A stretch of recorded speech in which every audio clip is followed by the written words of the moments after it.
Mr. Spence, could you start your video?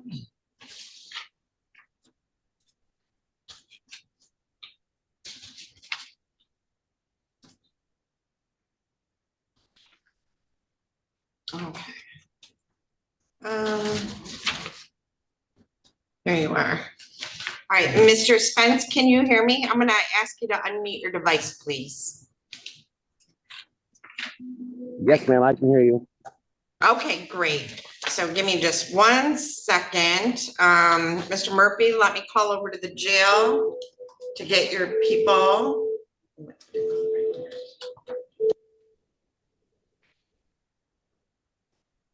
Mr. Murphy, you have powers and Jail.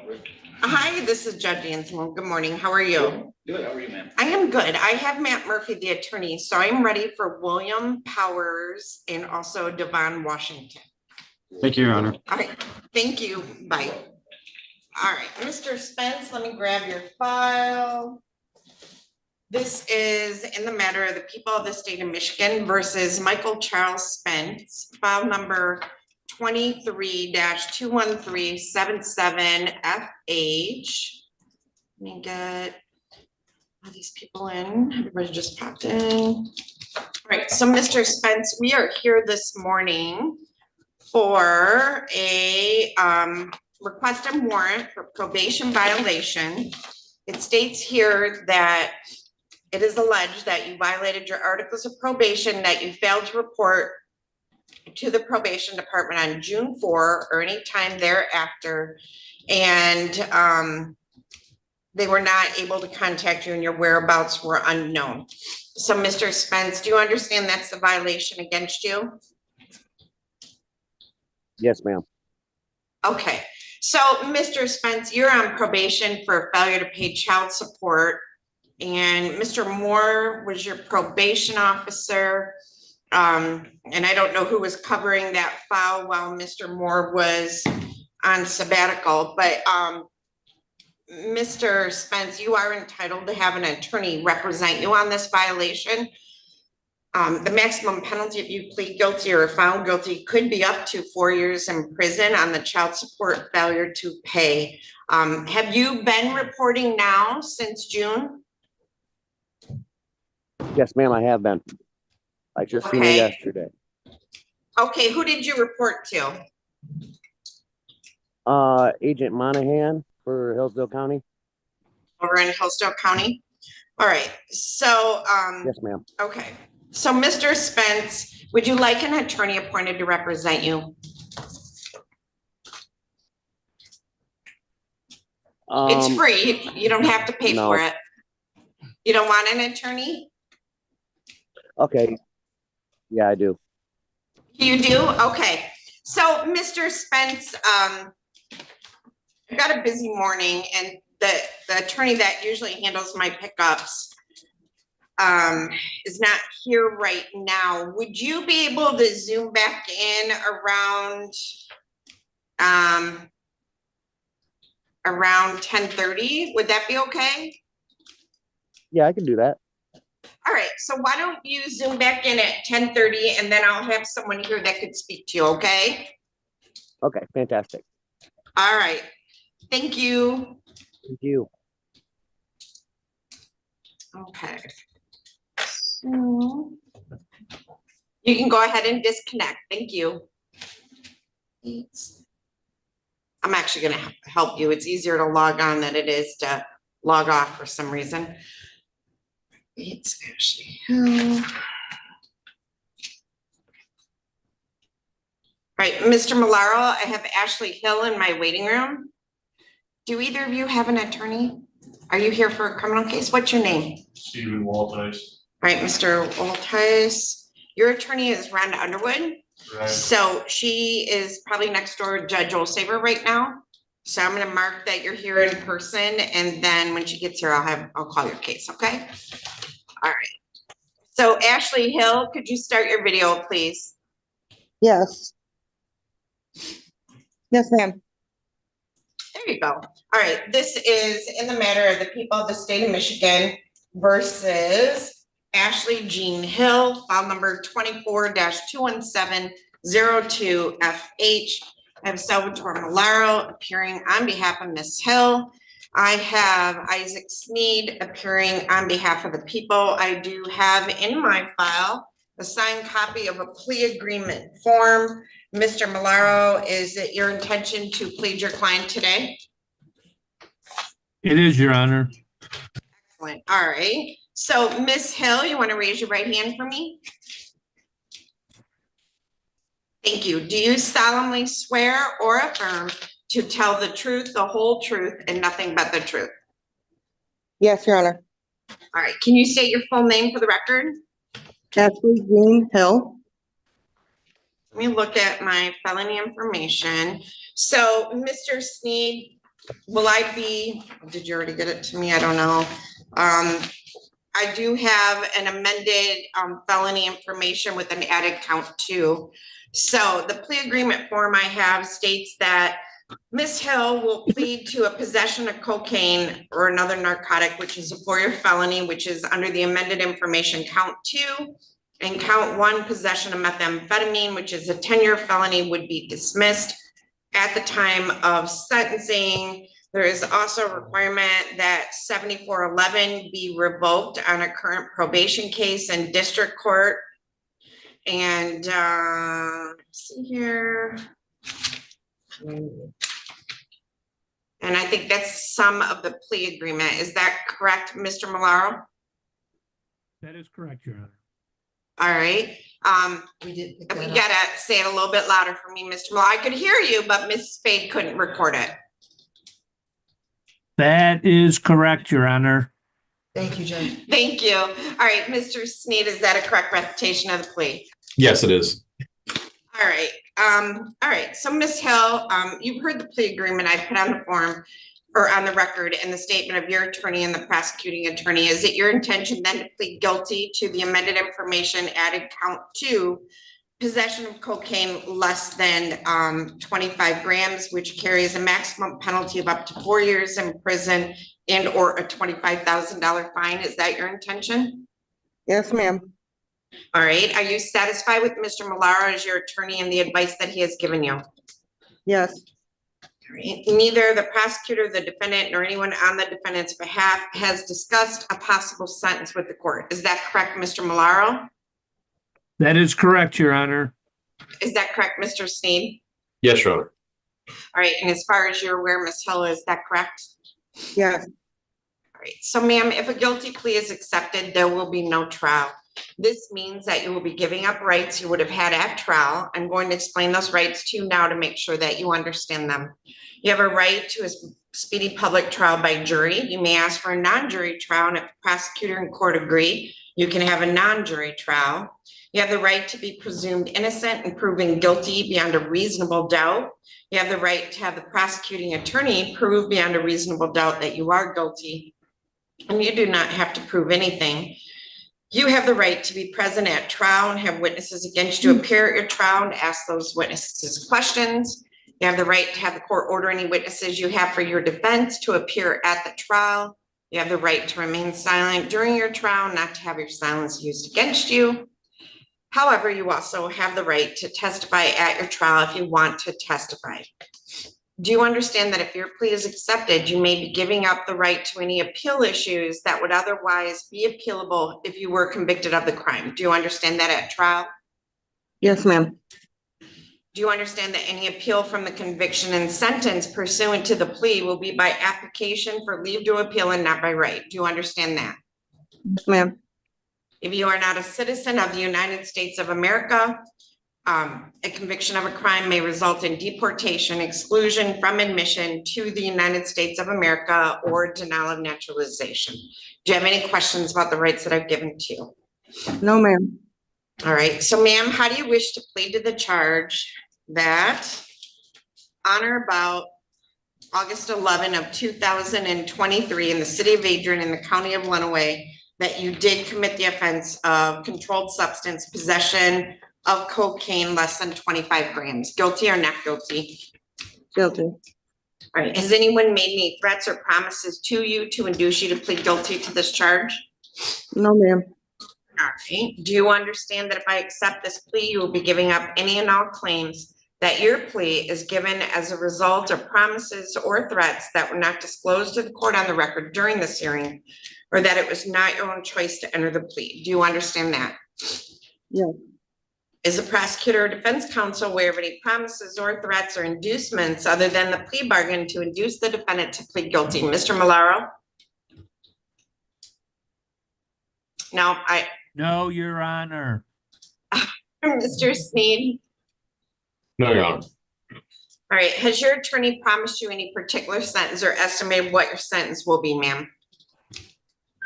No, Is it your own choice to plead guilty? yes, All right, so Ms. Hill, on August 11 of 2023, were you in the city of Adrian in the county of Lenawee? yes, ma'am. All right, and now I'm gonna guess that you had methamphetamine on you, is that correct? Yes, ma'am. All right, and so you're pleading to possession of cocaine, which is a lesser charge. Do you understand that? Right. Did you have cocaine on you? No, So I'm gonna plead you to the elements of the greater offense just for purposes of that plea. So ma'am, you had in your possession methamphetamine? did I that day? Yes, Yeah, and you knew it was methamphetamine? yes, ma'am. And you didn't have a legal right to possess it, is that correct? Right. All right, Mr. Sneed, are you satisfied for purposes of the plea? Yes, thank you, Your Honor. All right, has court complied with MCR 6.302 B, C, and D, Mr. Malaro? I'm sorry. Yes, the court has complied. Thank you, Mr. Sneed. Yes, Your Honor. All right, I accept the plea. It has been given understandably, voluntarily, and accurately. The defendant has full knowledge of her rights. She does have competent counsel. I'm going to set this matter for sentencing on January 3rd. I can't believe we're close enough to that. January 3rd of 2025 at 8:15 in the morning. So ma'am, you do have the right to be present in person, or you Right. can appear via Zoom. Do you want to Zoom in or be in person? It'll be Zoom because I have to do it from work. I am working like every day. Okay, great, good. All right, so ma'am, I'm gonna set it for January 3rd of 25 at 8:15 in the morning via Zoom. Okay, Who is my probation officer, Miss Holly? So I'm gonna put you in a breakout room with Miss Holly, and she's gonna get your contact information and give you some instructions. You're gonna have to come and meet with the probation department in person. And Okay. when you do that, be truthful with them about your background, about the events that occurred. They'll Right, prepare yeah. and they'll prepare a pre-sentence report. We'll get a copy of it to Mr. Malaro. He'll review that with you before sentencing, and we'll see you back on January 3rd of 25 at 8:15, okay? So this is a Thank you. felony? Yeah, it's a 4-year felony. Oh, okay. She pled to an added count to possession of cocaine. Okay, thank you. Yep, all right, so give me a second, Ms. Hill. I'm gonna assign you and Miss Holly, and let me find Miss Holly, where'd she go? There she is. All right, so go ahead and join that breakout room, and when you're done, you can go back to work, okay? All right, thank you. Thank you. Thank you, Your Honor. Thank you. Mr. Sneed, will they file an official amended information with the clerk's office? Yes, Your Honor. Okay, I didn't know if this one needs to go to the clerk's office, or I think Yeah. you, Yes, Judge, that's the original. I have the original? Okay. Yes. Just checking. All right, so there we go. All right. And I got him coming back. All right, I have somebody at the jail. What is your name, sir? William Powers, Your Honor. All right, Good morning. good morning. And who's your attorney, Mr. That's Murphy? one of my cases. I'm gonna need a breakout with Alright. him. please. Okay, this is in the matter of the people of the state of Michigan versus William Mitchell Powers.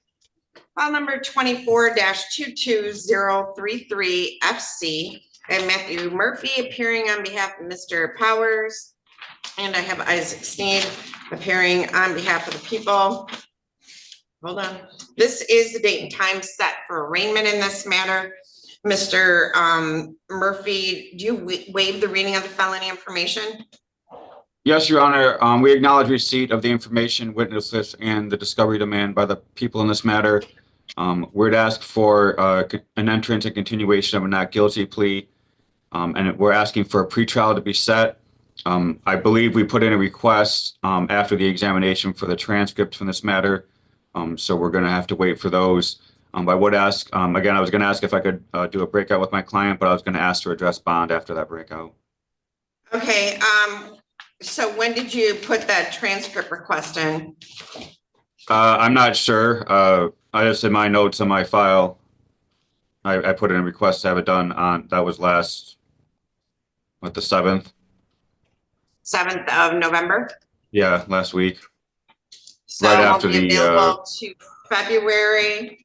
So let's make, we'll do a pretrial and we'll do the notice because it's an arraignment, February 19th at 8:30 a.m.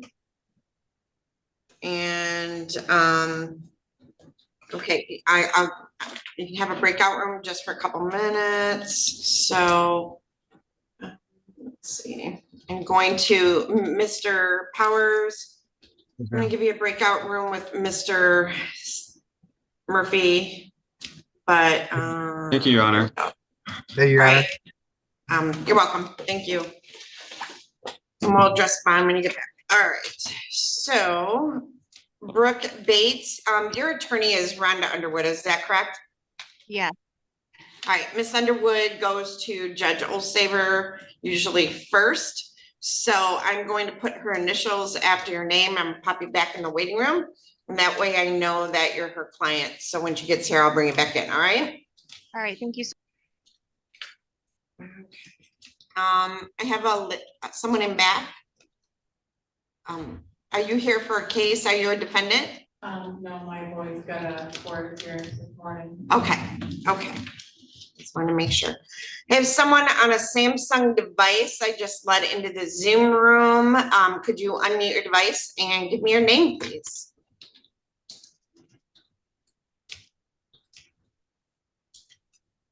Yes, I'm Chad Ely. Hi. What's your name Hi. again? Chad Ely.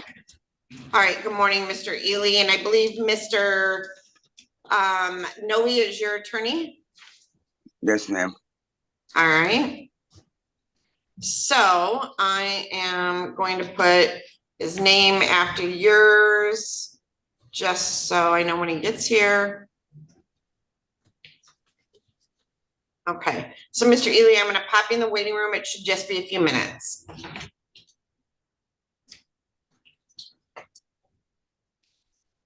Okay.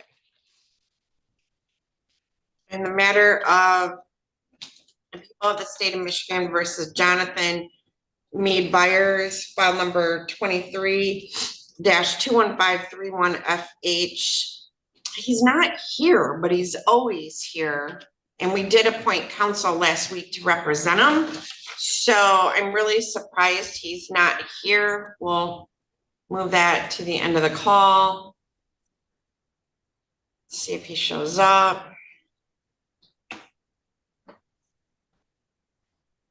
All right, Mr. Murphy, we're back on the record in the matter of the people of the state of Michigan versus William Mitchell Powers. So Mr. Murphy, you had an opportunity to speak with your client. Is there anything else?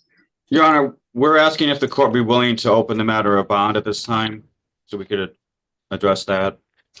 You can address it. Your Honor, Mr. Powers is asking the court to consider reducing the bond. At the current state, he's not able to post any amount near that amount. We understand, obviously, the nature of the offenses, the gravity of them. Mr. Powers, I don't believe it's a flight risk, even given that he has wanted to address these matters. He was, in contact with the law enforcement during the investigation. We were asking the court to consider, again, reduce the bond maybe with a GPS tether. He has he knows he can have no contact. He has to abide by the order of the court. Mr. Powers, he has no prior record. He was an upstanding citizen. He was going to church every week. Again, he is standing by. He wants to fight these charges. Now, he wanted the court to consider his sister is currently in hospice. Unfortunately, he's not sure how much longer she has. We had addressed this before. So, there isn't a change of condition. Obviously, the only change of condition, I guess, moving forward would be, unfortunately, she would make a turn for the worse. But he is asking the court to consider, again, reducing the bond to allow him to try to post the bond with a GPS tether and any other conditions the court would believe are appropriate. He would abide by for a chance for him to be with his sister, now that she's in hospice. So, again, he's asking the court to consider that. Thank you.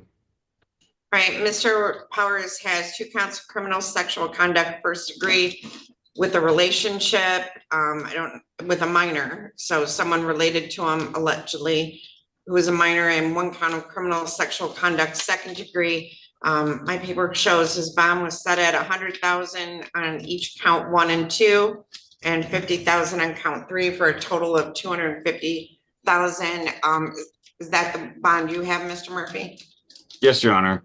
All right, Mr. Sneed, would people like to weigh in? Your Honor, the people believe the bond amount is appropriate in light of the seriousness of the charges and the potential for a lengthy prison sentence should there be a conviction. Thank you. All right. Obviously, the conviction results in a mandatory, life offense and mandatory lifetime electronic monitoring. I don't think the bond is inappropriate. We can have Mr. Coase do a pretrial assessment, but at this time, I think the bond is appropriate and I'm not going to reduce it. All right, thank you. You're all set, Mr. Powers, and Mr. Thank you, Your Honor. Coase. We'll Thank you, go Your over Honor. and talk to you and do an assessment for our next pretrial. Thank you. All Judge, I'll be done within the next couple days. right, thank you. And Mr. Powers, I'll come visit you next week, okay? All right, thank you, Mr. Murphy. Have a wonderful day, and may God bless all of you. Thank you. Thank you. All right, I have another gentleman on Zoom. Sir, what is your name from the jail? Davon Washington. All right, good morning, Mr. Washington. Let me Morning. get your file. All right, this is in the matter of the people of the state of Michigan versus Davon David Washington. So this is, hold on, the date and time for arraignment in this matter. It's file number 24-22034FH. I have Matthew Murphy appearing on behalf of Mr. Washington and Isaac Sneed appearing on behalf of the people. Mr. Coase did do a pretrial assessment for Mr. Washington at the jail on November 6th. Mr. Washington has been in jail on a $1,750 bond for domestic violence and assault less than murder since September 15 of 24. He is on parole in Ohio, but Ms. Wilkinson from the parole department is supervising him.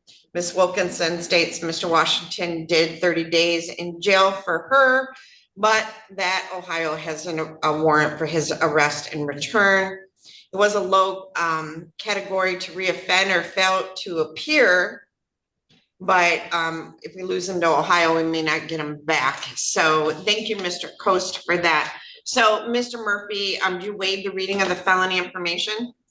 Yes, Your Honor, we acknowledge receipt of the information, the witness list, and the discovery demand from the people in this matter. We're to ask for an entrance of a not guilty plea. Mr. Washington is asking for a jury trial to be set in this matter. He is asking for it as fast as possible. Now, we are waiting. We did put in a request for the preliminary examination transcripts. I believe that was done last week. My notes say I put in the request to have it done on November 4th. So we would have to wait until after that transcript because my intention would be to read that transcript and file a motion based upon that, and I want that transcript for the trial, and I believe the people will probably want that as well. But we're asked for a jury trial to be set. Now, hold on, Mr. Murphy. Do you want me to set a trial date for March and April then, or March or April? As soon as the court can find a schedule to do so. Well, you need the transcript, so it's got to be after that, and the transcript won't be ready till December, January, February. So you need time to prep. So I'm assuming late March, early April. Yes, Your Honor. All right, Ms. Adams, could I have the 25 book, please?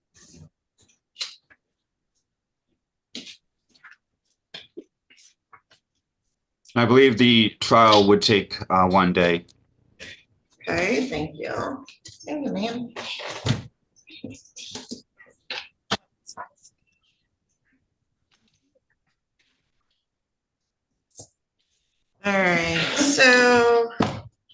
February, need about a month. So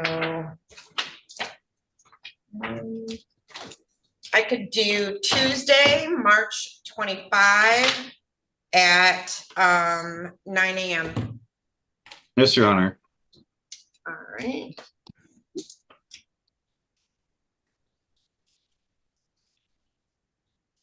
That'll be a one-day trial. Okay, so then I'm gonna set a final pretrial for let's do March 5 for a final pretrial. That'll be at 8:30 in the morning. And I'm gonna need I'm gonna require that voir dire questions and jury instructions be provided to the court by February 26th. And the deadline for any in limine or motions otherwise will be March 5. All right, so, and that is a jury trial. All right, so I filled out the scheduling order. We'll get a copy of that to you, Mr. Murphy. So, Mr. Washington, we'll see back. Now the transcript, they have 90 days to prepare that transcript because, you know, there's a lot of transcripts being requested. Once Mr. Murphy gets that, he'll review that with you. Obviously, if the case resolves in any way, Mr. Murphy, I will make sure we get him in right away to accommodate that. And otherwise, Your Honor, we do understand, given what the court expressed with Mr. Coast, the assessment, but I would ask the court to consider, now whatever's happening in Ohio, considering now that we have a trial set, Mr. Washington is insisting his innocence in this matter. He was asking the court to consider, even in lieu of understanding the issue going on in Ohio. No, I'm not gonna reduce his bond. Thank you. Yes, Your Honor. Thank you If for I lose him considering to that. Ohio, I'll never get him back. They don't transfer it back. So, all right, thank you. Thank you, Your Honor. Mr. Washington, I'll come talk to you next week, okay? Can we do a breakout session? Not today. He'll meet with you soon, okay? Thank you. Thank you. Mr. Murphy, I believe that's everyone you had in jail. So Yes, Your Honor. for Mr. Malaro and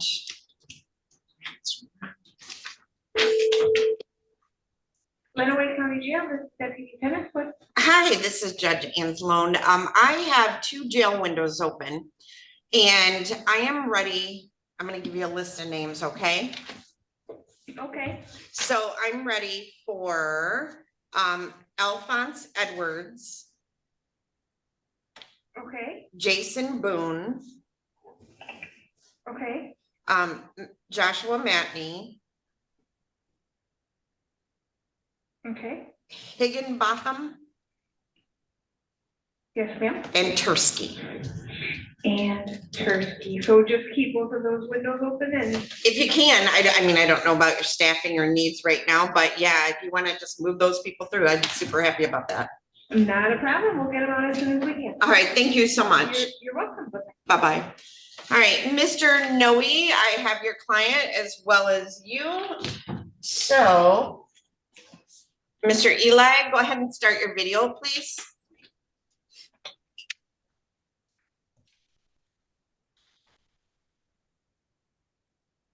Chad, oh, there we go. Chad Eli, go ahead and start video if you can.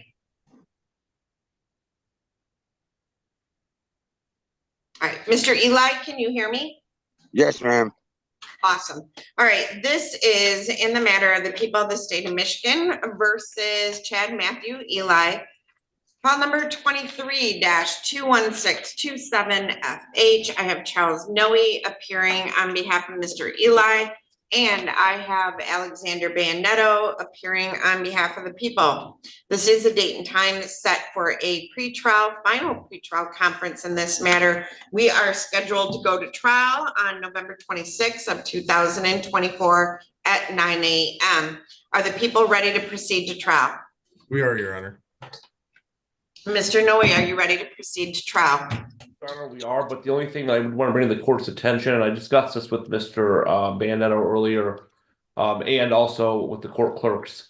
The court scheduled a termination trial on that same day with my client, and the court indicated at the time on the record on that we'd be moving Mr. Eli. So am I ready for trial? Yes, but at the same time, no, because the court indicated to me at my previous hearing on my termination matter. Yep, so the termination trial does take precedence. I don't know. Are you on that termination trial too? I am, yes, and that is going to be going forward. I don't think either parent is wanting to release at this time. Okay, so what I can do is, Mr. Bandetto, I can set another date today. That works for the people, Your Honor. Okay, so Mr. Eli, we're not like some of the bigger counties where I just have a criminal docket, I just have a family docket, I just have a civil docket. I do all the cases, so there is an order of precedence. So termination of parental rights actually takes precedence over criminal matters, criminal over family. So unfortunately, I have a termination trial that day. So let's see what we got. Mr. Murphy. Let's see. No, I can't do it then.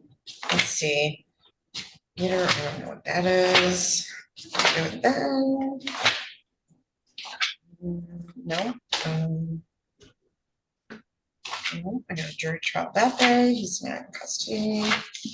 All right, so I do have a 10-day jury trial, and so this is only one day. Trenton Berry. So because I could do, this is a one-day trial. I could do March 27 at 9 a.m. So can I? That works for the people, Your Honor. Okay, and we've already done jury instructions and all that, so we're all set on that. Yes, Your Honor. All right, so I will adjourn this trial to March 27 of 2025 at 9 a.m. I will set a final pretrial for, oh wait, no, we won't be able to do that day. How about April 3rd? That works as well, Your Honor. For a pretrial? Wait, for trial or for pretrial? For trial, I'm sorry. No, that works for me. So what was the original date? We're going from March 20. Well, that's last week is spring break. Like I will not be able to get jurors come in that week. So April 3rd of 25 at 9 a.m. Then I will set a final pretrial for March 19 at 8:30. And I'll make that the motion deadline. If I can take a look at just one thing, Judge, make sure I can do that.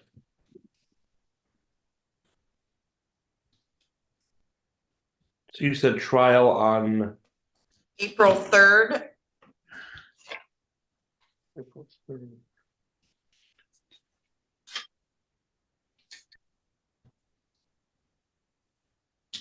And then when was the final pretrial? I'm sorry. When was that final pretrial? March 19. March 19.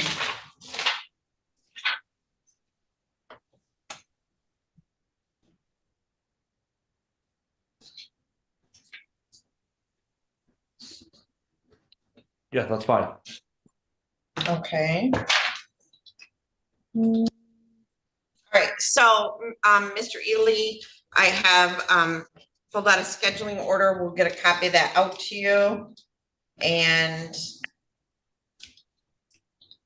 we'll see you back on those days. All right. Thank you. Thank you. Thank you, Mr. Noe.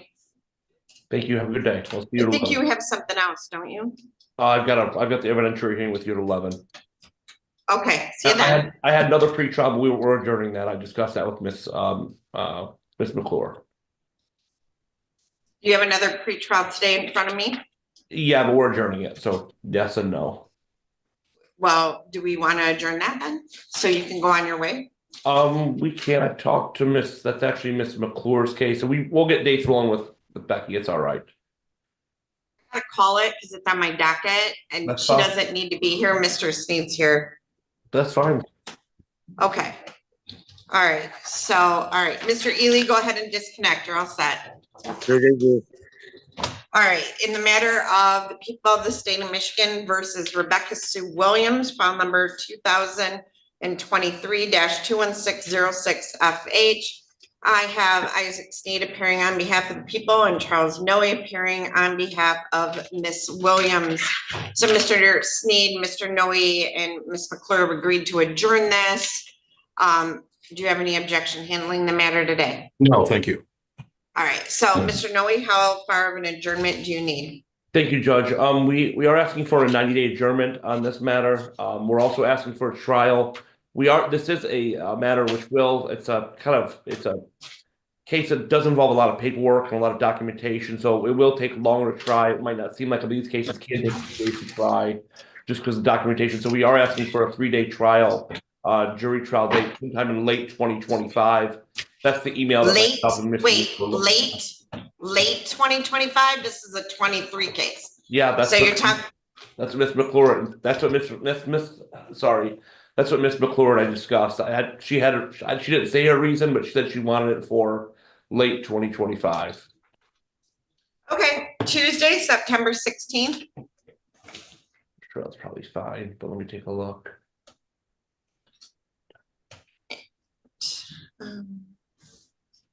That's So fine. 3-day trial. Yep. And then if we do September 16th, I will do a final pretrial for September 3rd. I'll make that the deadline for all motions. And I will require that jury instructions and voir dire questions be provided by August 27. Okay, all right, and I don't do a deadline. Okay, so we should be all set. Do you need me to prepare the are you doing a scheduling order on that because we set a trial, or do you need me to do a order on that, Judge? When I set a trial, I do a scheduling order, so I'm doing it right now. And that's also on Eli too. You're also doing that as well. Yep. Okay. Yep, I did that too. Just want to make sure it's not something I need to do. So if that's all. No, nothing you need to do today. Thank All you. right. Yep, I'll be back on 11 for my evidentiary hearing. Thank you. All right, thank you.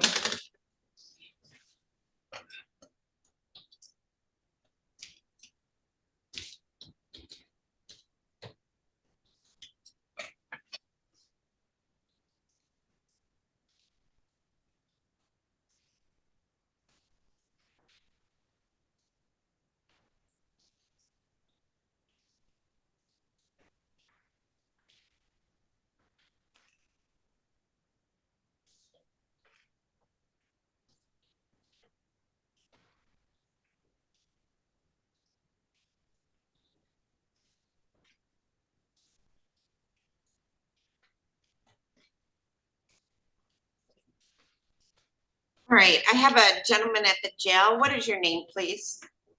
Alphonse Edwards. All right, good morning, Mr. Edwards. Let me grab your file.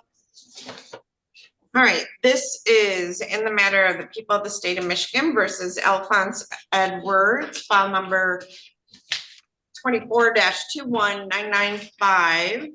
Mr. Edwards is represented, we have Isaac Sneed on behalf of the people and Michael Dagger-Margosian appearing on behalf of Mr. Edwards. I have an order for fingerprints, but he's in the jail, so I don't know how I have an order for fingerprints. So we'll let the jail know it says he's supposed to go to the jail to get fingerprinted, so maybe we can take care of that today. So this is a date and time set for a first pretrial conference in this matter. Mr. Dagger-Margosian, how would you like to proceed today? Your Honor, may I speak with Mr. Edwards, please? Yep. All right, Mr. Edwards, I'm going to open up a breakout room for you and your attorney to have a conversation. So we're in jail on 6. All right. There you go. Go ahead and join that breakout room.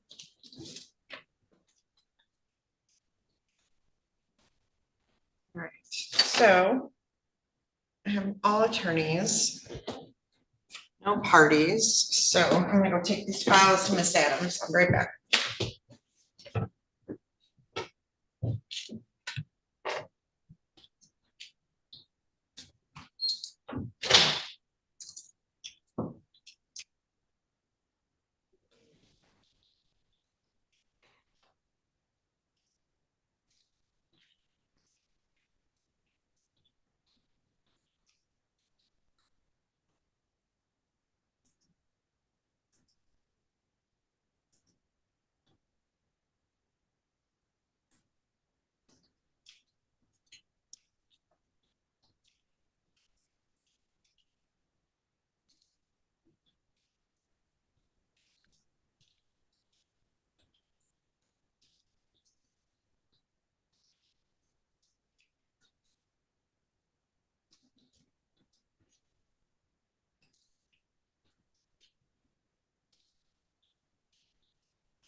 Hola, señor Spain. Hola, you're needed. Okay. Well. Right.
Right, right, yeah.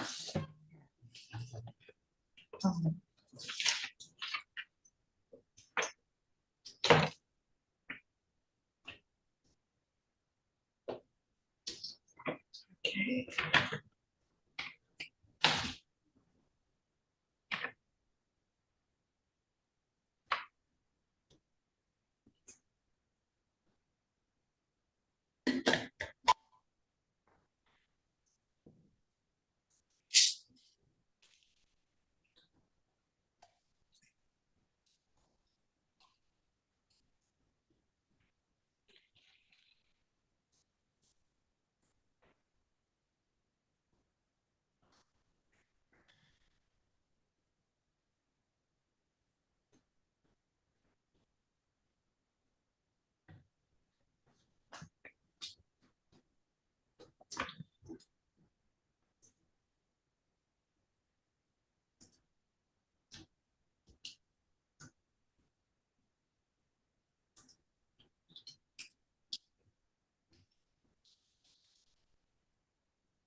All rise, court is back in session. Thank you. All right, Mr. You can sit down. Let me close that breakout room. You all set, Ms. Spade? Yes, Judge, thank you. Okay, good. All right, I just closed the jail. He'll be coming back. There it is. All right, Mr. Edwards. All right, Mr. Dagger-Margosian, how do you wish to proceed with Mr. Edwards today? Good morning, Michael Dagger-Margosian for Mr. Edwards. At this time, Judge, we're asking the court to set this for a jury trial, please. Okay, let me see. How many days? How many days? I would defer to the people. I don't know. I don't know who they're calling. 2 days, Judge. 2 days? Okay, and you've already got transcripts and everything you need, Mr. Dagger-Margosian? Correct. All right.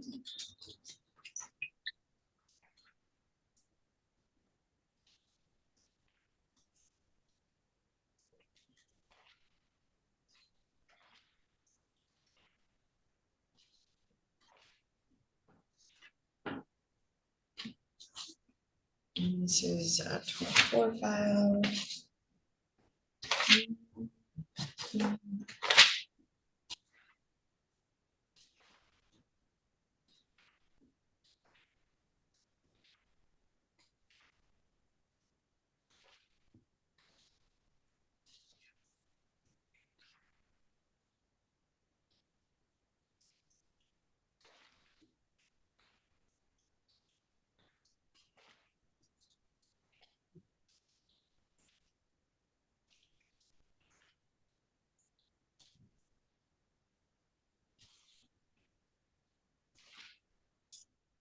I have a lot of in custody trials show.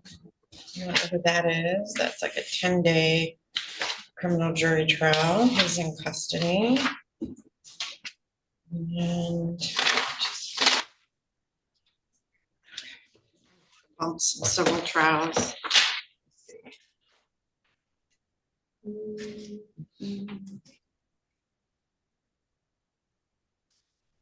Actually,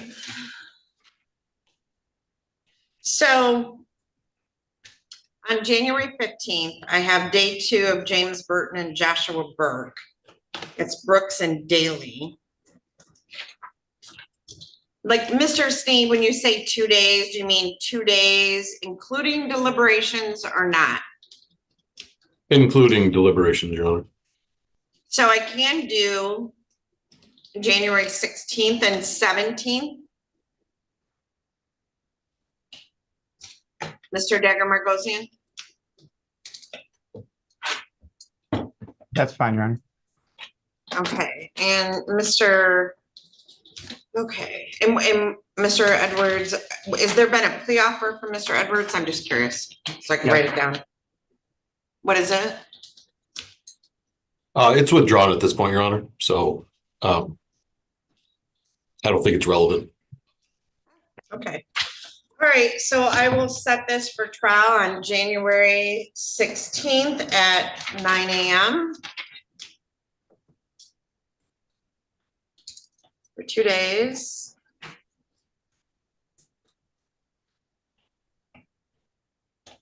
We'll set a final pretrial for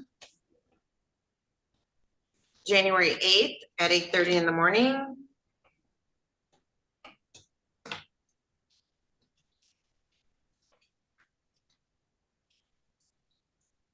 I will require that jury instructions and voir dire questions be filed by December 18. I would have done it a week later, but it's the holiday break. And I'll make the motion deadline January 8th. Is there anything else we need to address? No, thank you, Your Honor. No. Mr. Dagger Margosian? No. All right, so Mr. Edwards, we will see you back on those days, okay? Yes. All right, thank you.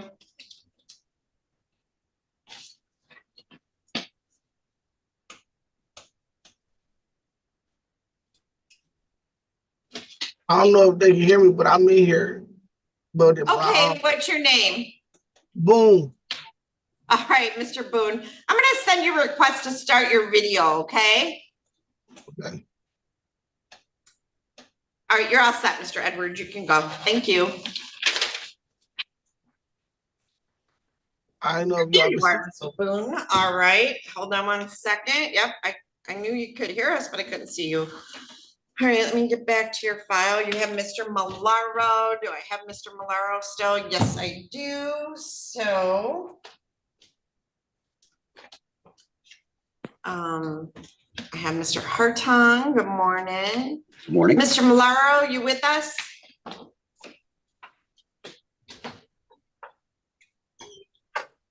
Yes, Judge, I'm here. All right, this is in the matter of the people of the state of Michigan. Hold on one second. Something's wrong with. Okay, so this is in the matter of the people of the state of Michigan versus Jason Allen Boone. File number 24-21982FH. I have Douglas Hartong appearing on behalf of the people and Salvatore Malaro appearing on behalf of Mr. Boone. This is date and time set for a pretrial. I do see that on October 20 or on October 8th, the request for a transcript was filed with the court. So, Mr. Malaro, how do you want to proceed with Mr. Boone today? Your Honor, we're asking to adjourn the matter till we get the transcript so I can file appropriate motions. All right, so it'd be November, December, January, mid-January, and how about January 29th pretrial? That's fine, Judge. All right, we will set this for pretrial on January 29th at 8:30 in the morning. Obviously, Mr. Malaro, if something happens in this case sooner than that, you can schedule him in. Is there a plea offer currently on this file, Mr. Hartung? Your Honor, Mr. Boone was not interested in the plea offer. He wanted to I take never this get to offered trial. one. That's right. Hold He- on a second. Hold on, he, hold on. Mr. Boone said something. What did you say, Mr. Boone? A plea is Jason, why don't you hold off saying anything? Your Honor, I think what we'll probably do in the next 30 days, set a bench conference and see if we can find a resolution pending the transcript. Okay. Your Was Honor, there a plea offer? I want to note for the record that my conversations with Mr. Malaro prior to the prelim being held was that Mr. Boone was not interested in the plea. So we went ahead and held the exam. I'm happy to participate in the bench conference, but we could have done that without the necessity of doing an exam. Okay. No, I'm not sure that's entirely true from our So perspective, here's what but I'm gonna do. I'm gonna set this for another pretrial after the preliminary exam transcript is prepared. And then I am always happy to meet with attorneys, so that can be scheduled. Mr. Boone, I'll see you back January 29th at 8:30, if not January 29th at 8:30, if not sooner. Okay, Mr. Boone? Go talk to my attorney. Not today, because I have a lot of people moving through today, but Mr. Millar will come over and meet with you, all right? Thank you, Mr. Boone. You don't know when you'll be up, Millero? Jason, I gotta go to a conference. It'll be next week. I'll come see you. Did that one did you ever talk to the people about the one situation? Yeah. All right, I'll Mr. come Boone, see we ya. gotta be careful what we talk about on the record. Just wait, and Mr. Millar will come see you next week, all right? Thank you. All right, you're all set, Mr. Boone.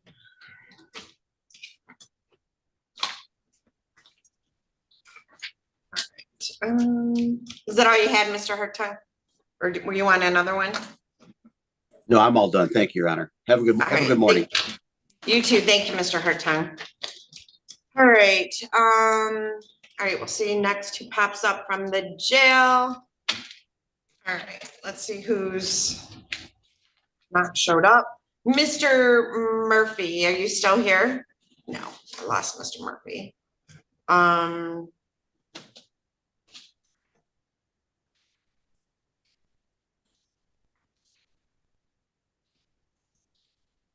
Everybody's in jail.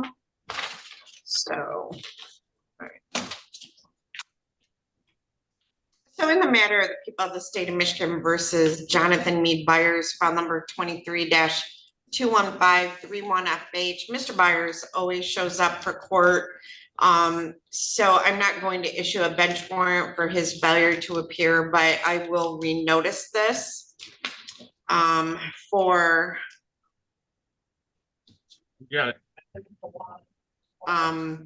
let's do December 18 at 8:30 in the morning.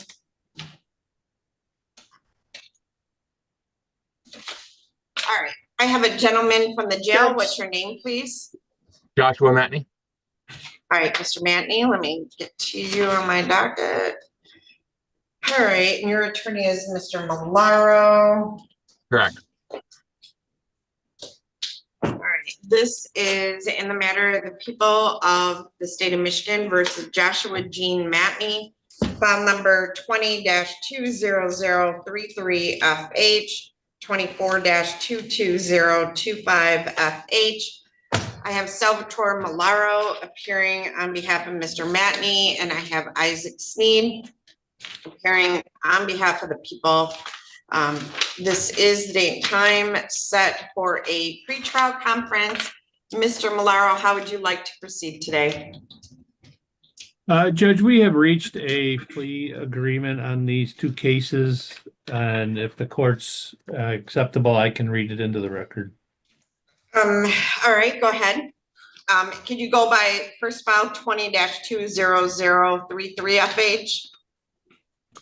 Sure. So, Judge, as to the 20-20033FH, Mr. Matney will be pleading guilty to count 1 OWI 3rd. The habituals and the case 24-22025FH will be dismissed at the time of sentencing, and their prosecutor is going to recommend a sentence of incarceration in DOC bottom of guidelines, whatever that might mean, but there is not an agreement on our part that there is a sentence to MDOC. Well, if there's any restitution plea that be determined by the court, and that would be the plea agreement, Judge. So, Mr. Sneed, if the low end of the guidelines does not call for an MDOC sentence, then I sentence to the low end of the guidelines? Your Honor, I believe it's just the prosecutor's recommendation. Correct. It says judge incarceration and MDOC / bottom of guidelines that the prosecutor will recommend a sentence, but it does not mean we've agreed to one. Okay, so it's not a binding, just Mr. Sneed, that the people are going to ask for an MDOC sentence, but it's not binding on the court. It's not a killer, correct? Correct. Okay, I just wanted to make sure of that. And So this also, is Judge, I'm sorry, also cost the prosecution to be determined by the court. Okay, and this is a different plea offer. Okay, then that was, because that's an old file. Okay. Low end of guidelines, so, but keep over. All right, hold on, I gotta make a note in my file. Is there a plea agreement form coming on this, Mr. Sneed? I'm just wondering. Yeah, Judge, I received this yesterday after, I spoke to Miss McClure yesterday, went to the jail, spoke to Mr. Matney about it. When I came back, the written plea was on my desk. I can execute it and have it sent over if the court wishes. Just so it's, yeah, just so the next time I pick up the file, I'll know what it was. All right, I'm kind of, all right, what does Crawford County mean, Mr. Matney? Is that where you got transported before? I'm sorry, what? Did you have a case in Crawford County? Crawford County? I don't know why. No, Judge, I think I can answer that question. Mr. Matney went to the hospital with some medical issues. I think it was in Crawford County. Police officer was present, and when they ran his name, they realized he had the warrant. I also He have did no not finger- incur any charges out of there. Okay, I also show he has no fingerprints, so, they we'll just make took my prints the other day. Awesome, thank you. Okay. So, Mr. Matney, raise your right hand. Do you solemnly swear or affirm to tell the truth, the whole truth, and nothing but the truth? I do. All right, state your full name for the record, please. Joshua Gene Matney. All right, and Mr. Sneed, was that a correct recitation of the plea? Yes, it was, Your Honor. Okay, all right, so Mr. Matney, you've heard the statement of your attorney and the prosecuting attorney. Is it your intention on file number 20-20033FH to plead guilty to count 1, operating while intoxicated, third offense, with the habitual offender's second offense notice being dismissed at the time of sentencing, as well as file number 24-22025FH? Is that correct? Yes, Your All Honor. right, Mr. Malaro, file number 24-22025FH is an arraignment today. So, is it an arraignment or no? I think we already did the arraignment. Okay, we're good. Hold on. So it is, I do have 2 files. Let me see some. I thought he had, okay, so no, we already arraigned him on that one last time. All right, so Mr. Matney, you've heard the plea agreement. Is it your intention then to plead guilty on that file to count 1 OWI third? Yes. Yes, ma'am. You understand the maximum penalty for that could be up to 5 years in prison, but there's some kind of sentencing agreement where you understand the prosecutor's office is going to request a prison term, but there's also a COBS to the low end of the guidelines. Do you understand that? I do understand that. Which at the end of the day, kind of leaves it to my discretion whether you go to prison for a short term based on the guidelines or not. Do you understand that? I understand that. Is that correct, Mr. Steen? Yes, it is, Your Honor.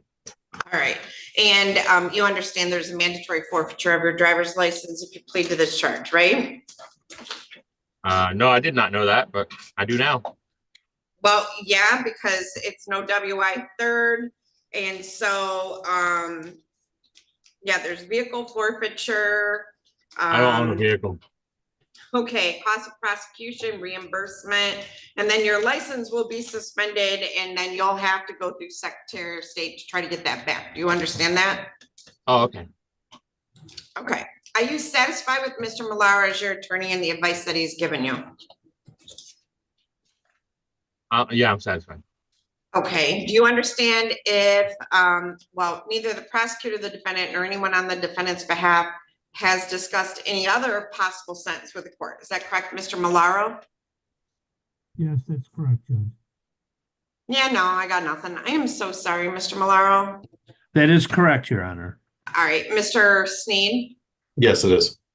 All right, and is that correct as far as you're aware, Mr. Matney? Yes. If a guilty plea is accepted, there will be no trial. This means that you will be giving up rights you would have had at trial. I'm going to explain those rights to you now to make sure that you understand them. You have a right to a speedy public trial by jury. You may ask for a non-jury trial, and if the prosecutor and court agree, you can have a non-jury trial. You have the right to be presumed innocent until proven guilty beyond a reasonable doubt. You have the right to have the prosecuting attorney prove beyond a reasonable doubt that you are guilty, and you do not have to prove anything. You have the right to be present at trial and have witnesses against you appear at your trial and to ask those witnesses questions. You have the right to have the court order any witnesses you have for your defense to appear at the trial. You have the right to remain silent during your trial and not to have your silence used against you. However, you also have the right to testify at your trial if you want to testify. Mr. Matney, do you understand that if your plea is accepted, you may be giving up the right to appeal issues that would otherwise be appealable if you were convicted at trial? Do you understand that? I do, Your Honor. Do you understand that any appeal from the conviction and sentence pursuant to the plea will be by application for leave to appeal and not by right? Do you understand that? I understand, Your Honor. If you are not a citizen of the United States of America, a conviction of a crime may result in deportation, exclusion from admission to the United States of America, or denial of naturalization. Do you have any questions about the rights that I've given to you? No, Your Honor. All right, how do you plead to the charge that on or about May 29th of 2020 in Cambridge Township in the county of Lenawee that you did commit the offense of operating while intoxicated, third offense? Guilty or not guilty? Guilty, Your Honor. Okay. Has anyone made any threats or promises to you to induce you to plead guilty to this charge? No, Your Honor. Do you understand that if I accept this plea, you will be giving up any and all claims that your plea is given as a result of promises or threats that were not disclosed to the court on the record during this hearing, or that it was not your own choice to enter the plea? Do you understand that? I do, Your Honor. Is the prosecutor or defense counsel aware of any promises or threats or inducements other than the plea bargain to induce the defendant to plead guilty? Mr. Malaro? No, Your Honor. Mr. Sneed? No, Your Honor. Has your attorney promised you any other particular sentence other than what the sentence in agreement was placed on the record? No, Your Honor. Okay. Is it your own choice to plead guilty? Yes, Your Honor. All right. So, Mr. Matney, a long time ago, when you were here before, all right. So on May 29th of 2020, were you operating a motor vehicle in Cambridge Township in the county of Lenawee? Yes, I was, Your Honor. All right. And when you were operating that vehicle, had you been consuming alcohol? Yes, I did, Your Honor. Would you agree that your blood alcohol content was higher than 0.08 grams, which is the legal limit in the state of Michigan? If that's what it says, Your Honor, I was never told of my Okay. level. Well, I mean, it was a long time ago. Did they do a PBT or a blood draw? They did both. They did Okay. a blood draw, but I was never told the results. Okay. How much did you That's drink all. that night? I'd had a few beers, a couple of beers. Okay, so Enough. is a couple beers 2, 10? Honestly, I don't remember. It could be around 8 to 10. Okay. Would you agree that much alcohol would put you over the legal limit to be operating a motor vehicle? Probably. I would say yes. So give me a yes or give me a no. Yes. Okay. I apologize. All right. And then did you get in an accident? No. Okay. All right. So Mr. Sneed, it says this offense resulted in damage to physical injury, death, or damage to property? No, it did not. No, hold on, Mr. Matney. That's the statute they wrote on the felony information. So I'm just inquiring of Mr. Sneed. Can I have a moment to review that, Your Honor? Your Honor, I can address the issue. Sure. Mr. Matney was pulled over for doing a little over 80 and a 55. You gotta speak louder, Mr. Malaro. I am so sorry. All right. Mr. Matney was pulled over by the police doing a little over 80 miles an hour in a 55-mile-an-hour zone. There was no accident. All right, so Mr. Sneed, do we need to amend the information? If you I go haven't to had the a chance to rest- review it yet, Your Honor. I'm bringing it up right now.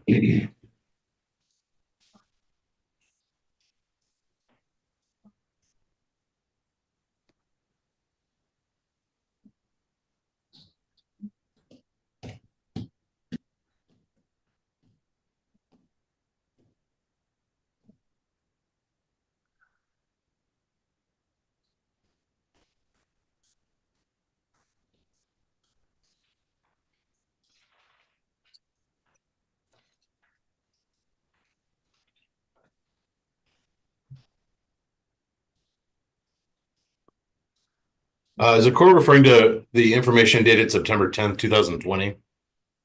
September 11, is there another one?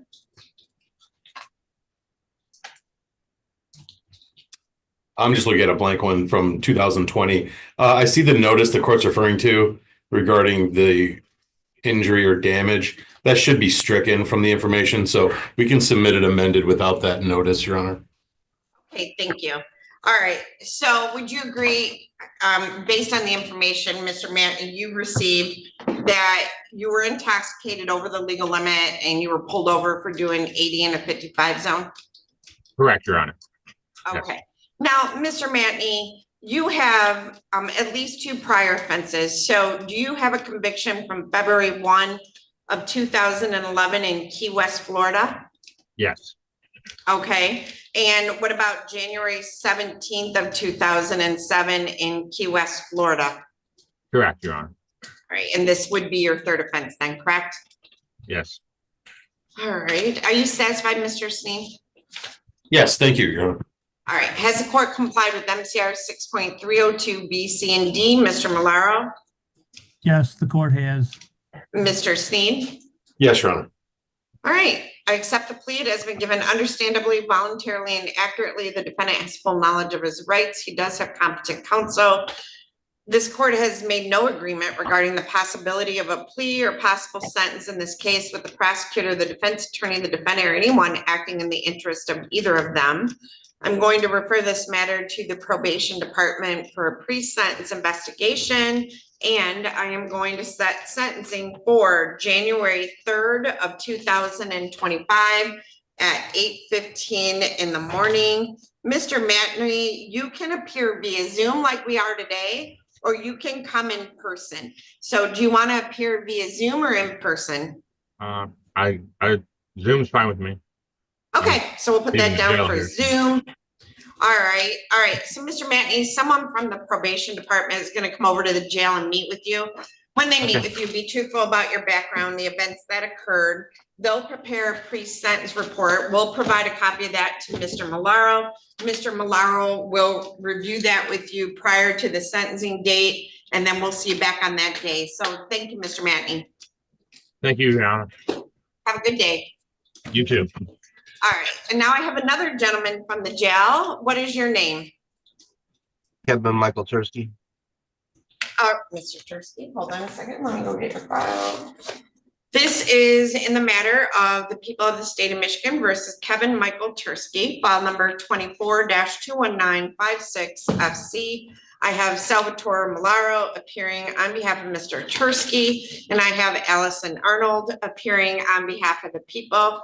This is the date and time set for a pretrial conference in this matter. So, Mr. Malaro, how would you like to proceed today? And we're going to ask to adjourn the matter on October 8th. We received a letter from the. You got it. I'm sorry, Mr. Malaro. I swear to God, I've tried everything in my power to get your computer fixed, and I really feel bad about this. But I can hear you, but we can't pick it up on recording. Okay, how about now? Can you hear me now? I can hear you now. Okay, so Your Honor, on October 8th, we received a letter from the Forensic Center requesting additional time to evaluate Mr. Tursky for criminal responsibility. So that is why that's our basis for asking to adjourn the matter, perhaps 30 days. Okay, Miss Arnold. We would agree that, yeah, the correspondence on the 8th said it would be several weeks before there's an opinion, so. All right, so my next available would be December 18th or January 8th. It's a forensic center, so you know, they say a couple, it might be more than that because they have a lot of cases. So, Your Honor, I would prefer the 18th. I do not want Okay. this matter to slip through the cracks. Okay, all right, so we will set this for a pretrial conference on December 18 at 8:30 in the morning. You can do the stip in order to adjourn. Ms. Arnold, can you sign your name with permission? Of course. All right, thank you. So Mr. Tursky, I'll see you back on that day, okay? Okay, you gonna come see me, Malero? Yeah, I'll come see you next week, Mr. Tursky. Okay, thank you. Thank you. So, Mr. Murphy, I have Blake Barton. We're ready, Your Honor. All right, I just let Mr. Blake Barton in. Mr. Dagger Margosian, Mr. Malaro, I have no one in my waiting room other than someone for Rhonda, so I guess I'm just waiting for the jail to move through. All right, Mr. Blake Barton, can you hear me? Can you unmute your device?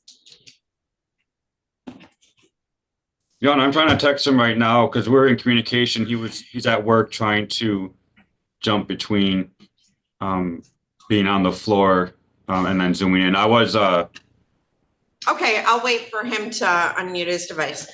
All right, let's see. Michael Dagger Margosian has Higginbottom. So, oh, there he is. Mr. Barton, can you hear me? Yes. All right, this is in the matter of the people of the state of Michigan versus, where'd you go?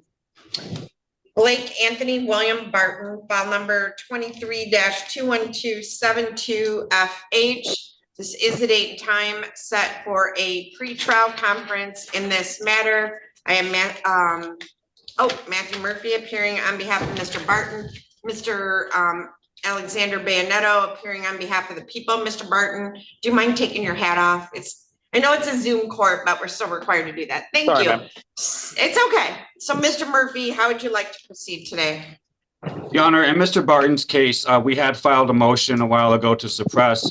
Your Honor had granted that, and then it was appealed by the people. In regards to that motion, the reason I'm bringing it up now was because if the court recalls, there was a constitutional issue that was raised, but my understanding, I believe the appellate court's understanding was that the court had deferred addressing that issue because of a statutory issue the court identified as being outcome determinative.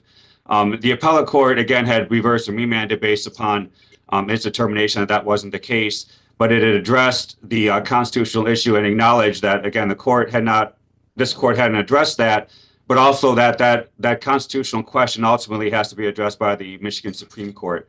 I'm bringing that up because we're continuing that argument, that issue, acknowledging the fact that this court could make no other determination other than what the appellate court had said, which was that that statute controls if it's followed. So, Your Honor, we're asking to set a bench trial on this matter, along with we're continuing that constitutional issue. Obviously, the intention will be to appeal after that bench trial, depending on what the outcome of that would be. Mr. Bayonetto, you want to weigh in?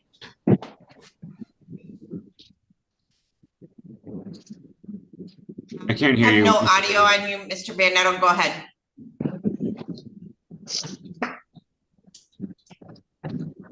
Try again. No, we can't hear you. I don't understand sign language.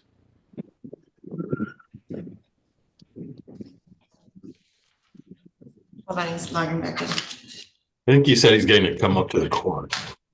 Yeah, he's logging back in, so. I took sign language in college, so. A lot of sign language, Mr. Sneed, but, you know. Did you really, Mr. Sneed, take sign language in college? Yes, I did. Okay, that's like totally impressive. Meredith took it too, so. Hold on, Mr. Barton, we're just waiting for Mr. Bandetto. Now I have a gentleman at the jail, sir, what's your name? Yeah, I remember these some kind of show. What's your name, sir? I can see you, what's your name? Okay. Aaron, He's looking a little different. I think. Mr. Okay, Barton, hold on a can second. you- Everybody stop talking. Mr. Barton, you too. Everybody stop talking for a minute. All right, so I have a gentleman in jail Zoom too. You gotta be quiet for a minute, okay? And jail staff too, no talking. Mr. Barton, all right, so I have Alexander Bayonetto out of breath, but up on my floor. So, Mr. Murphy, okay, we heard all that. Your response? Your Honor, Mr. Murphy did reach out to me about setting this matter for a bench trial. The people have no objection to that. How many days? Half a day, Your Honor. Okay. All right, this is gonna be a bench trial. Bench trials. And what to do?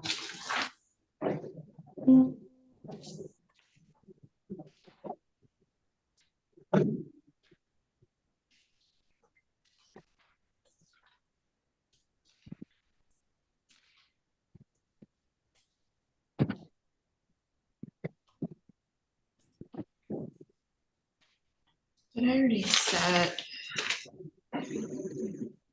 Did I already set a trial on January 17th or no? Like, I mean, today did I set a trial? You did 16th and 17th, yeah.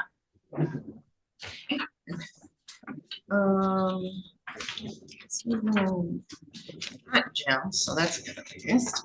So let's go to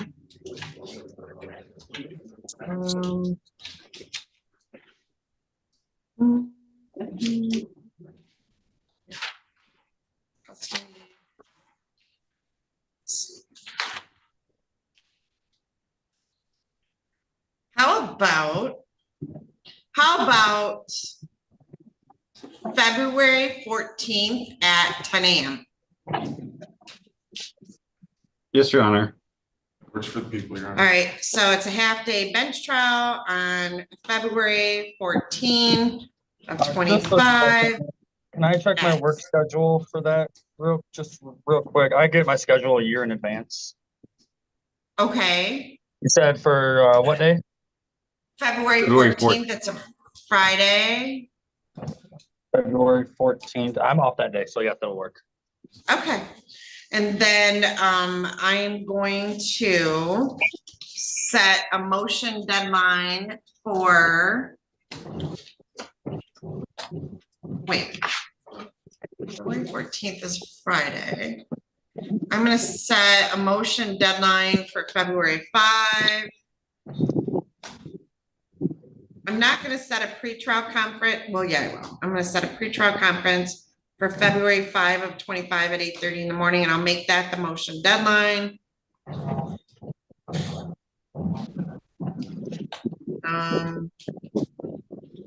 Okay, so I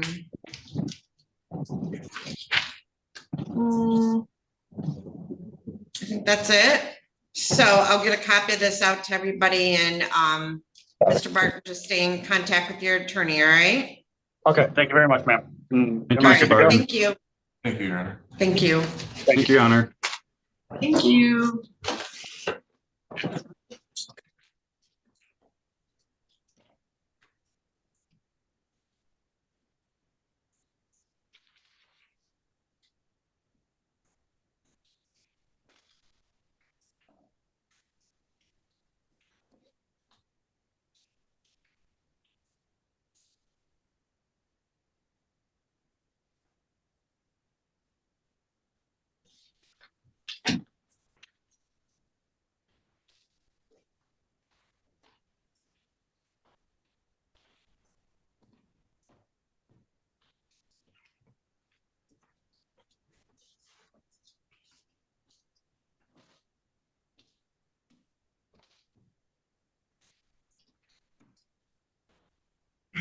So, gentlemen at the jail, what's your name, please?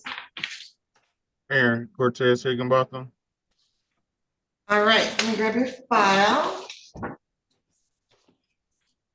This is in the matter of the people of the state of Michigan versus Aaron Cortez Higginbotham, file number 24-22037FH. I have, who's my prosecutor? I have Isaac Sneed appearing on behalf of the people and Michael Dagger-Margosian appearing on behalf of Mr. Higginbotham. This is the date and time set for arraignment in this matter.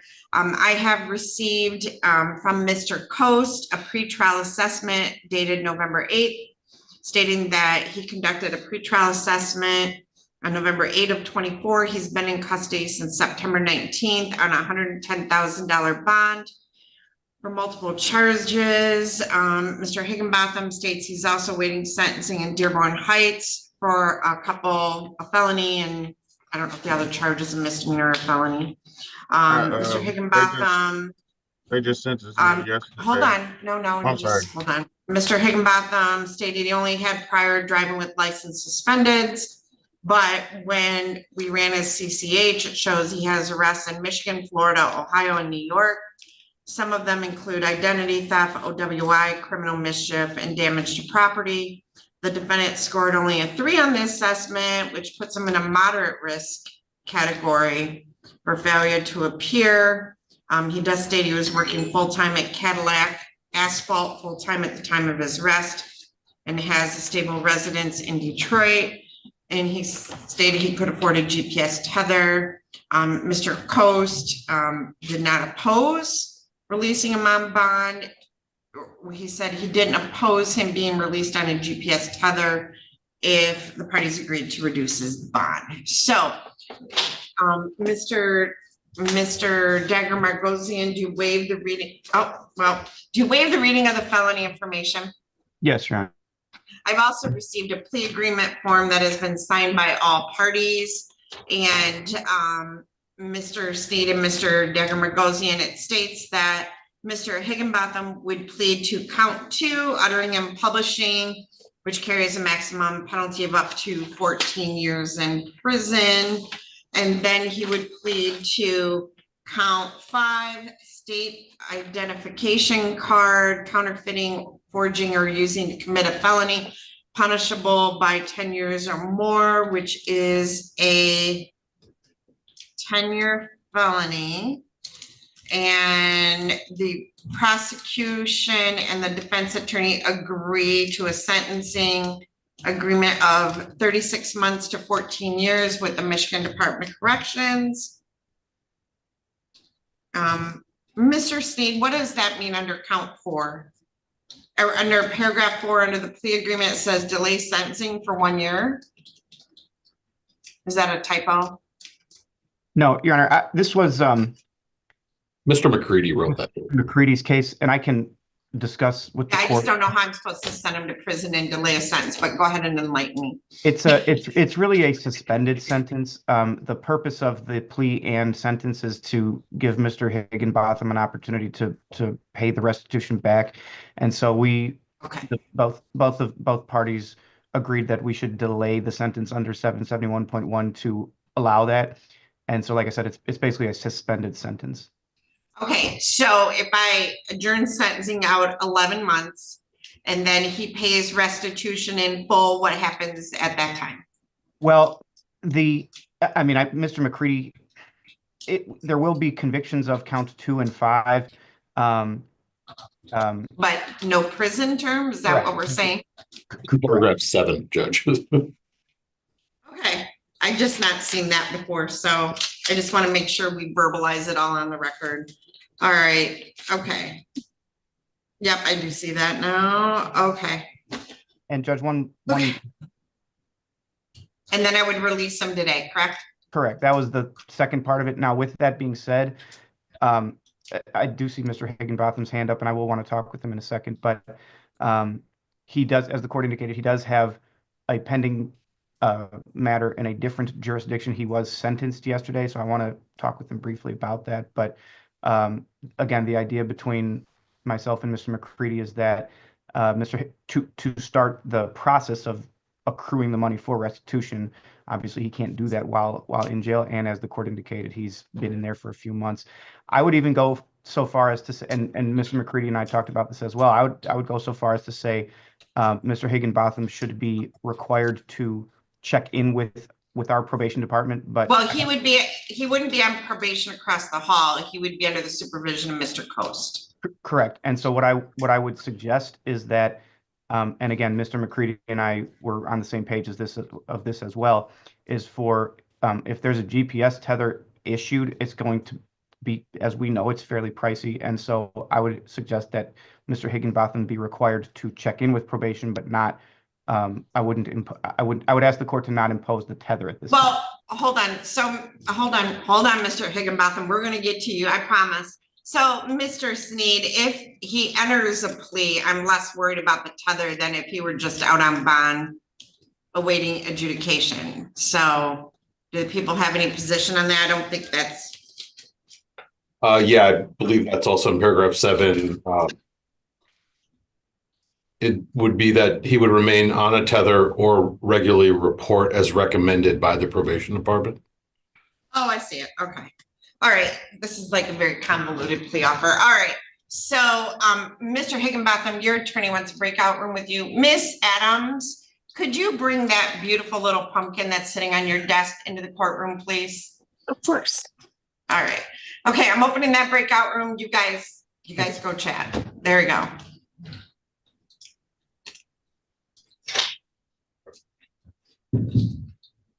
Mr. Scribbling, I did try to steal this pumpkin. I just want you to know because it was so pretty. If you like it, you can have it, put it on your desk. Is this what you was looking for me yesterday for? Yeah. I got that message, right? And The judge is looking for you. that's exactly what they said. And I was like, what did I do? I made a few jokes about it. Art. And I talked to Teresa. She was telling me, and everybody's looking forward to see if I missed the case or court date and everything. And I said, I just had the pumpkins thinking about it. okay, so all right. Maybe how you? I'm doing okay. Debbie's in the hospital, and it's a little serious situation right now. I'm going to the hospital, so you know. Yeah, I just talked to her, and I'm not worried because I got everything that I need everyone. But we're here too. I know, that's what I'm talking about. You have a good day. Thank you. You too. Give her that pumpkin. Give him that pumpkin. I will do. You have a good day. You too. Sorry, Mr. Sneed, I didn't read forward on that plea agreement form. All right. Okay, so. Really just waiting on Rhonda Underwood.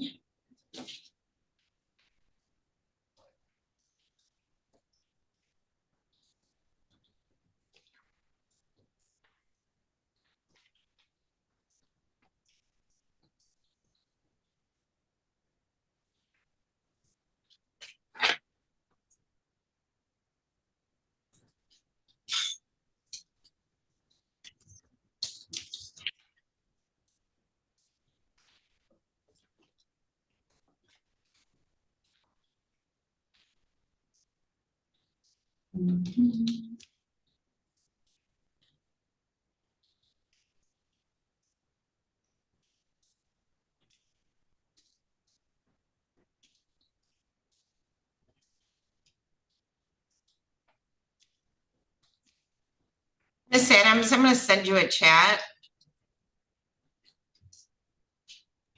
Okay. In a minute when I can get to it. Hold on, there we go.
What about Wednesday, Miss Adams?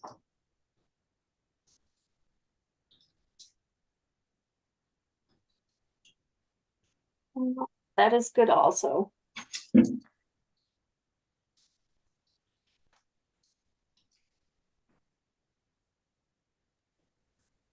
Judge, it is a day 2 of jury trial supposedly, though. I don't know. Friday? Friday is good. Monday? Monday should be good, right? Yes, Monday's good also. Okay.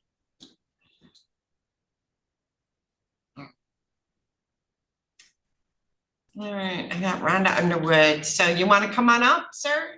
Come up to the podium. Miss Underwood just got here and we will get you on your way. Miss Underwood?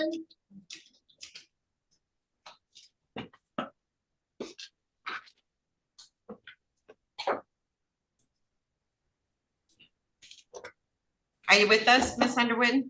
I am. Great. So this is in the matter of the people of the state of Michigan versus Stephen Richard Wolfheis. File numbers 24-21734 FH, 24-21938 FH, and 24-21939 FH. I have Rhonda Underwood appearing on behalf of Mr. Wolfheis. And I have Isaac Sneed appearing on behalf of the people. This is a date and time set for pretrial. Mr. Wolfheis is present in person. Miss Underwood, how would you like to proceed today? Your Honor, I've talked with the prosecutors on these matters in the last few days, and I think we're getting somewhere.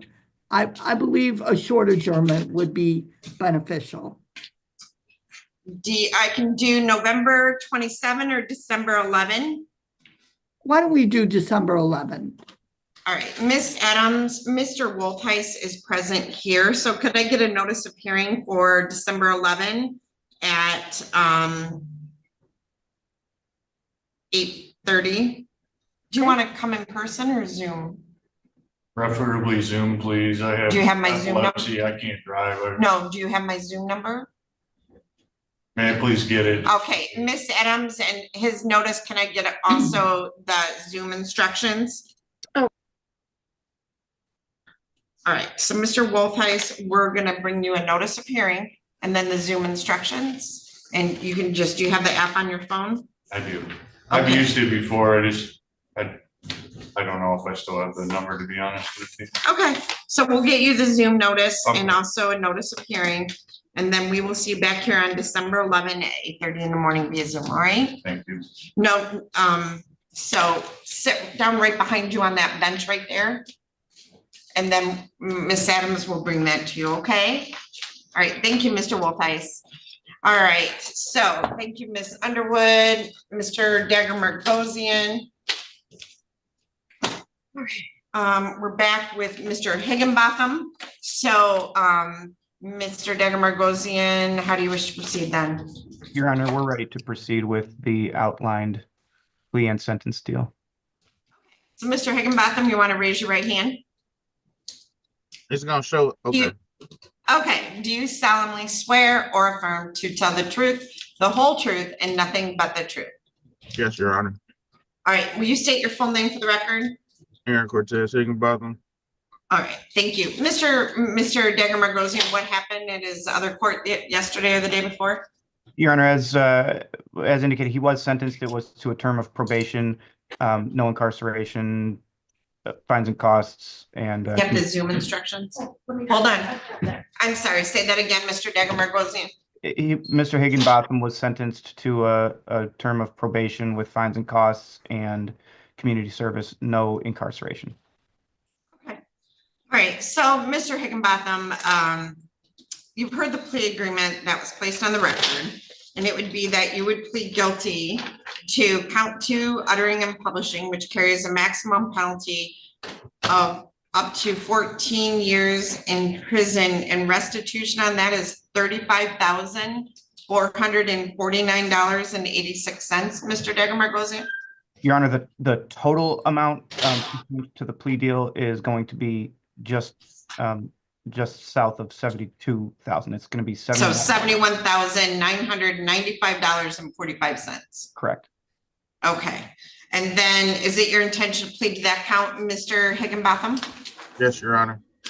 And then also to plead guilty to count 5, state identification card counterfeit, forging, using to commit a felony punishable by 10 years and more, which carries a maximum penalty of up to 10 years in prison and or a $20,000 fine? Yes, Your Honor. Okay, so hold on, let me highlight all this in the plea agreement. Okay, so Mr. Higginbotham, are you satisfied with your attorney and the advice that he has given you? Yes, Your Honor. Neither, well, there's an extensive plea offer in this file, Mr. Higginbotham, and I know Mr. Dagger-Margosian was very thorough in explaining it to you, but other than that, neither the prosecutor, the defendant, nor anyone on the defendant's behalf has discussed any other possible sentence with the court in the event that things go south. Is that correct, Mr. Sneed? Yes, Your Honor. Mr. Dagger-Margosian? Correct, Your Honor. And Mr. Higginbotham? Yes, ma'am. And Yes, Your Honor. Sorry. okay, thank you. If a guilty plea is accepted, there will be no trial. This means that you will be giving up rights you would have had at trial. I'm going to explain those rights to you now to make sure that you understand them. You have a right to a speedy public trial by jury. You may ask for a non-jury trial, and if the prosecutor and court agree, you can have a non-jury trial. You have the right to be presumed innocent until proven guilty beyond a reasonable doubt. You have the right to have the prosecuting attorney prove beyond a reasonable doubt that you are guilty and you do not have to prove anything. You have the right to be present at trial and have witnesses against you appear at your trial and to ask those witnesses questions. You have the right to have the court order any witnesses you have for your defense to appear at the trial. You have the right to remain silent during your trial, not to have your silence used against you. However, you also have the right to testify at your trial if you want to testify.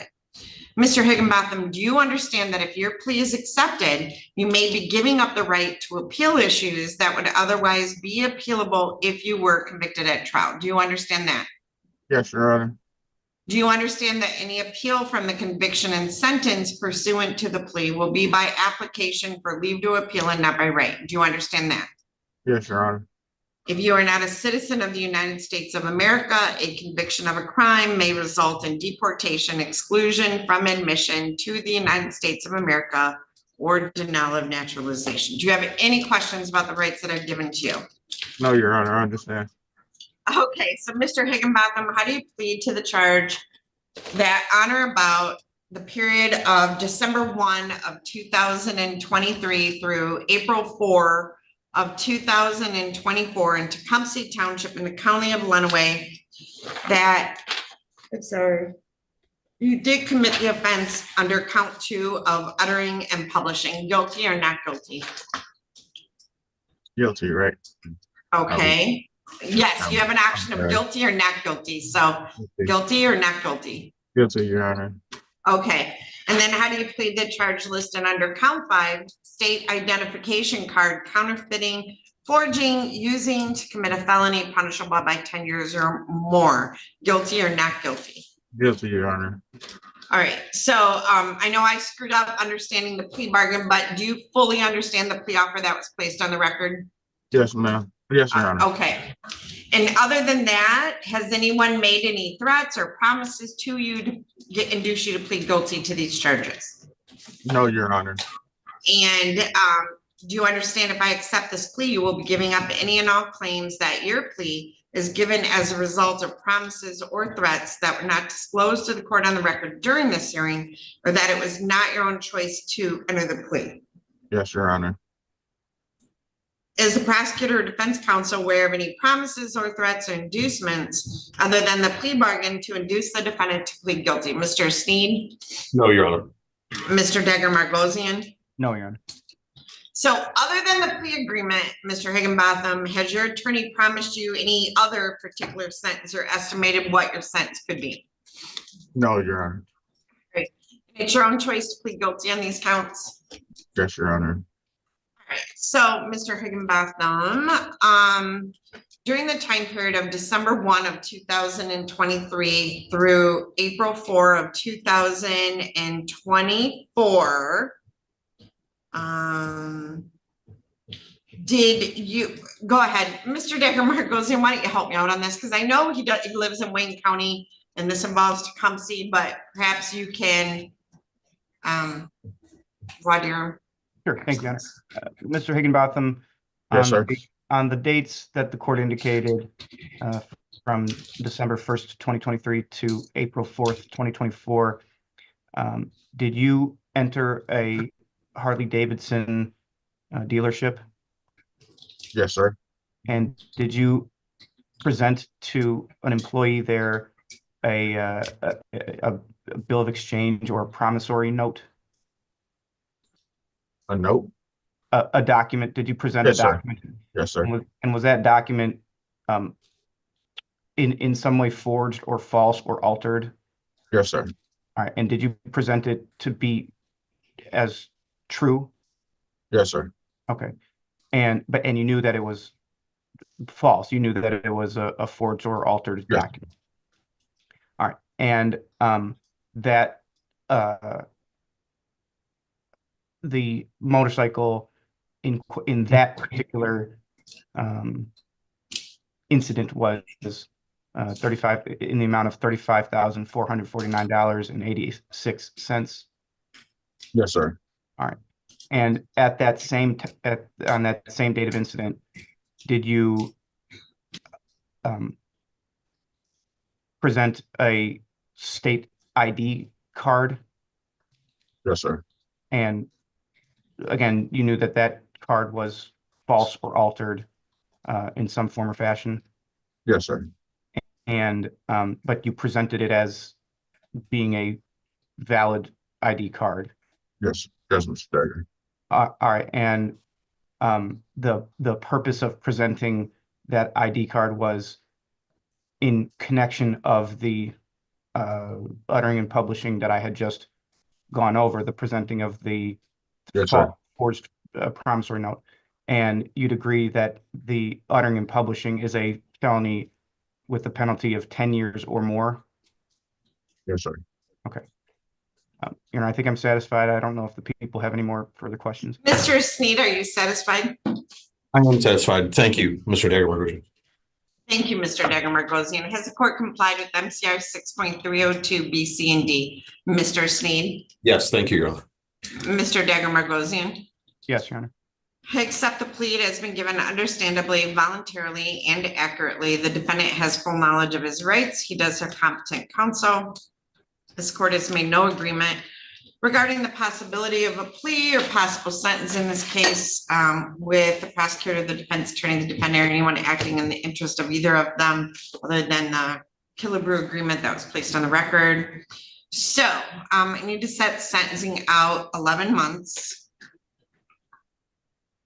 2, 3, 4, 5, 6, 7, 8, 9, 10, 11. So I'm gonna do October 17 of 2025.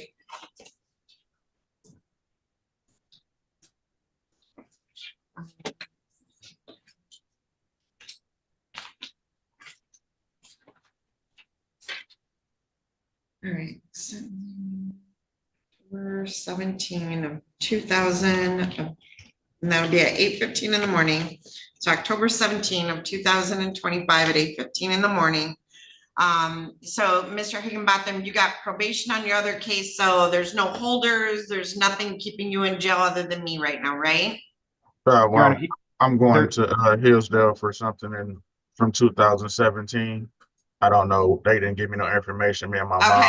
So am I reducing his bond today then? Yes, to get the ball rolling on clearing up the holds. And again, Mr. McCready, this is what Mr. McCready and I had talked about as well. Okay, so all right, so I'm going to require sentencing to be in person, Mr. Higginbotham, just to make sure you complied with everything, Mr. Sneed. So I'll be releasing him on a PR bond today. I'm gonna have Mr. Coast and Miss Holly speak to him today, in a breakout room, just to make sure our bases are, huh?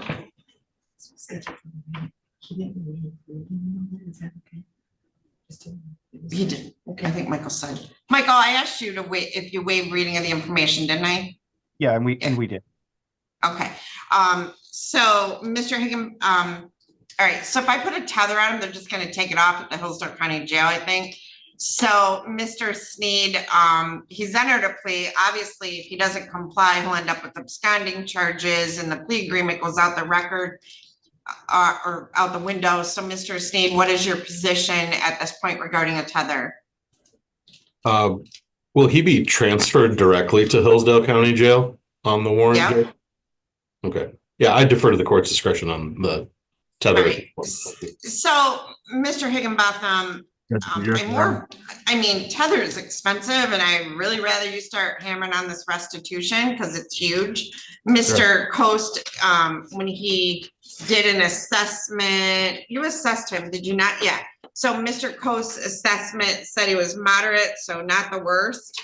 I'm not going to require a GPS tether, Mr. Higginbotham, but a couple things. You got other cases, you got to deal with those, but you remember these things. One, Mr. Coast, I'm going to put you in a breakout room with Miss Holly and Mr. Coast. You're going to need to, when you get released from Hillsdale County Jail, I need you to come back here during a weekday. I need you to check in with Mr. Coast. And he's gonna monitor you for the next 11 months. So you're on probation with Mr. Coast, basically. Do you understand that? Yes, ma'am. I'm just writing this down. I'm not ignoring you. No, I know. And so as soon as you get released from Hillsdale County Jail, that business day or the next, I need you to report to our courthouse, check in with Mr. Coast. You're also gonna need to follow the instructions Miss Holly gives you for the probation department. So the probation department will require that you come here in person and meet with them. They'll do a pre-sentence investigation report. We'll get a copy of that to Mr. Dagger Margosian. And obviously we'll hold that for 11 months until the date of sentencing comes back. But I suggest you also stay in contact with Mr. Dagger Margosian. And when you meet with the probation department, be truthful with them about your background. Don't minimize it because it doesn't look good if you lie about it. And they'll prepare that report and we'll get it out to everybody to review. So anything else, Mr. Steen? No, thank you, Your Honor. Mr. Dagger Margosian? No, but if I could just join the breakout. Okay, so I'm gonna put y'all in a breakout room. So. Judge, restitution 71,000. What's expected of him over the next year as far as paying that? Well, yes, $71,995.45. And Mr. Sneed and Mr. Dagger Margosian, the plea agreement is he pays that off. Correct. And I'll just for the record, he does have opportunities for getting a CDL. His family is in support of him, so they're putting together a plan on how to make this happen. Okay, so I'm gonna say, Mr. Higginbotham, you're gonna have to pay like $7,200 a month to try to get that paid off once you get released. Okay. Okay. Yes, so, and you're gonna have to check in monthly with Mr. Coast. I'm not gonna assess any court costs right now because it is substantial restitution. That's more important to me. So I'm gonna open up a breakout room and I am going to. Yeah, good luck to you. Thank you. Mr. Coast, Miss Holly, Mr. Dagger Margosian, and Jail Zoom 2. Go ahead and join that breakout room. All right, I have Brooke Bates and then Miss Underwood. Let me call the jail because you have somebody in custody. I think I've gotten through everybody at the jail except for Aaron Lindeman. All right, hold on.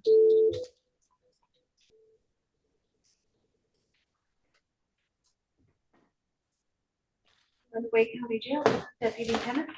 Hi, this is Judge Anzalone again. So I am ready for Aaron Lindeman now. Sounds wonderful. I'll get him around. All right, thank you so much. Bye. Thank you, ma'am. All right, Ms. Bates, you want to go ahead and start your audio and your video for me, please?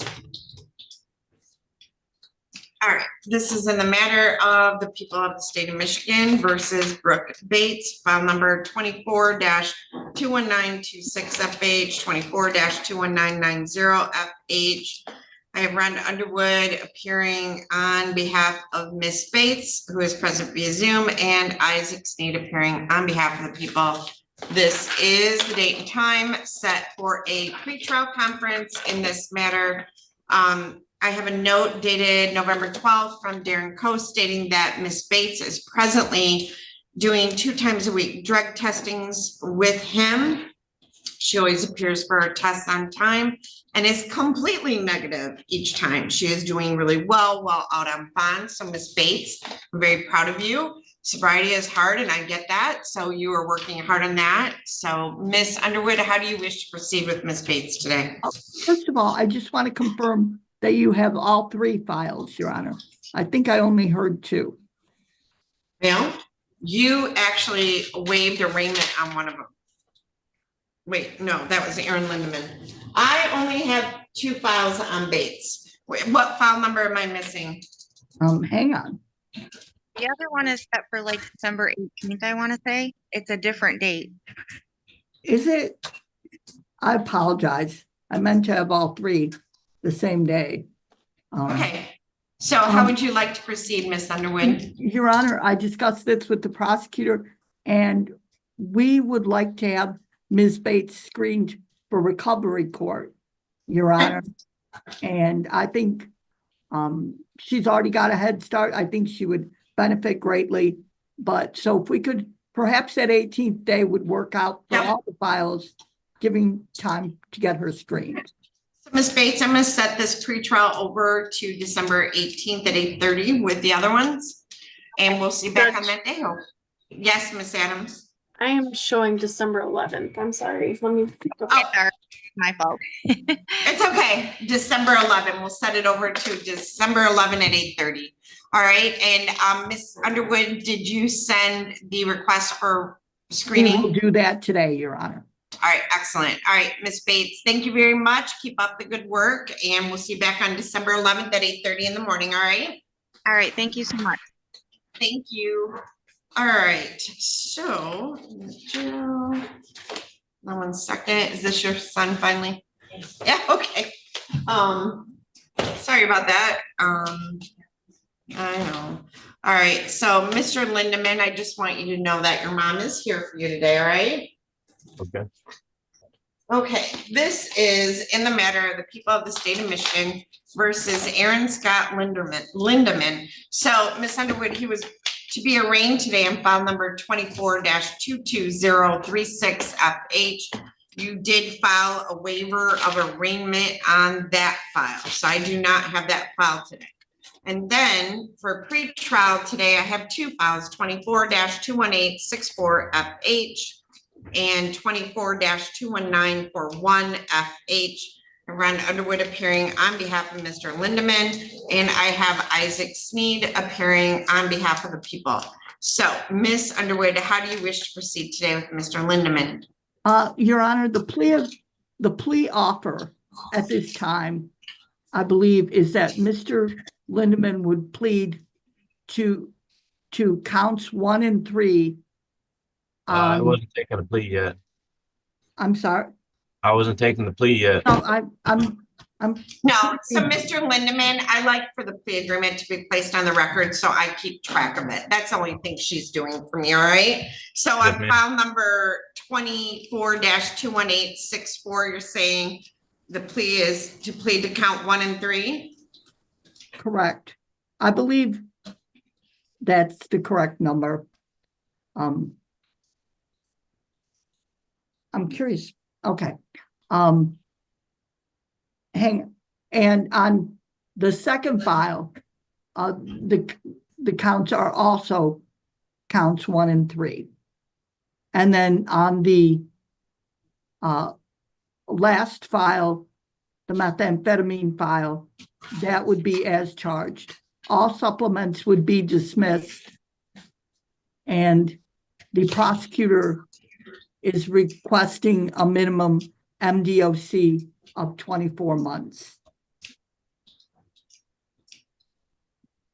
Okay, thank you. I'll put that note in my file. All right, so how do you wish to proceed today then, Miss Underwood? Mr. Lindeman does not wish to take that offer at this time. There's, you know, Well,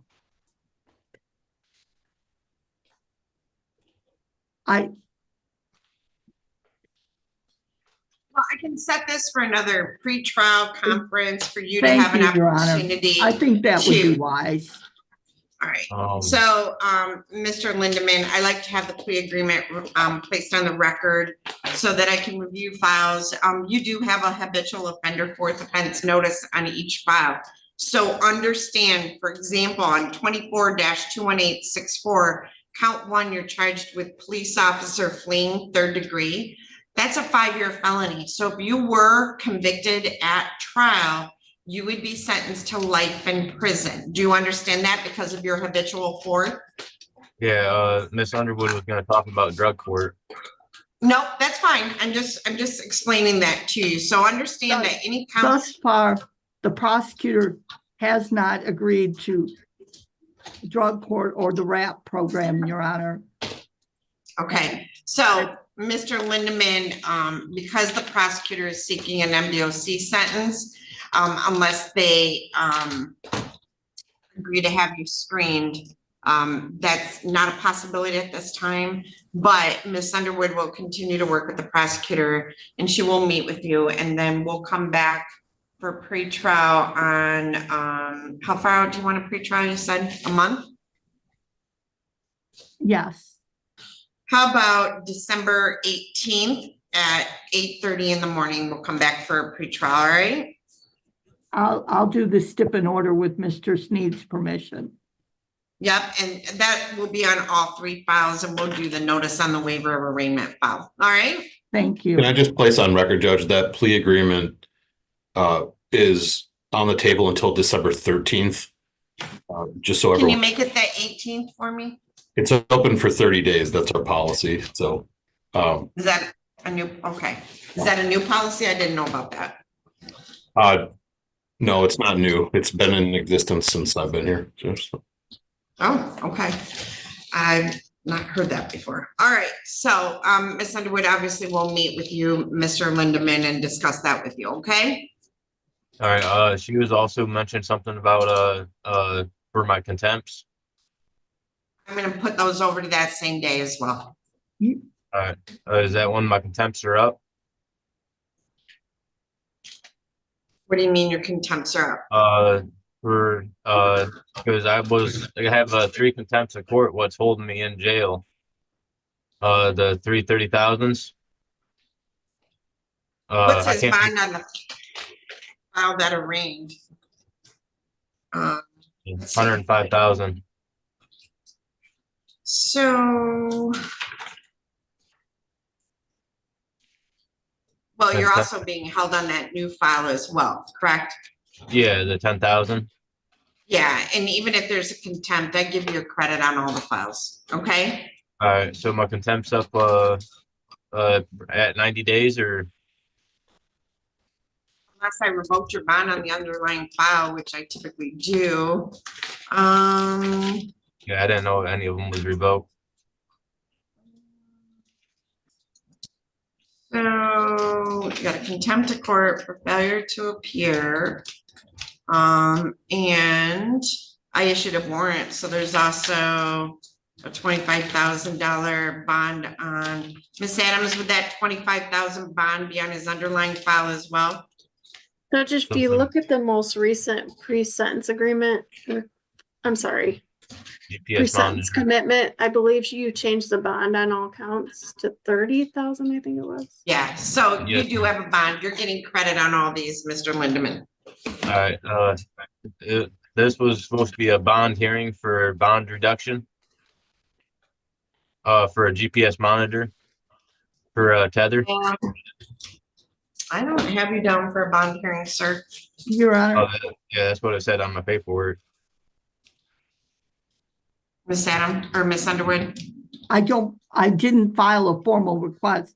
I know that Mr. Lindeman would like his bond lowered. I understand the position of the prosecutor and the court in this matter. Mr. Lindeman, here's the deal. When you don't show up for court and you don't do your drug testing, then I don't release you from jail.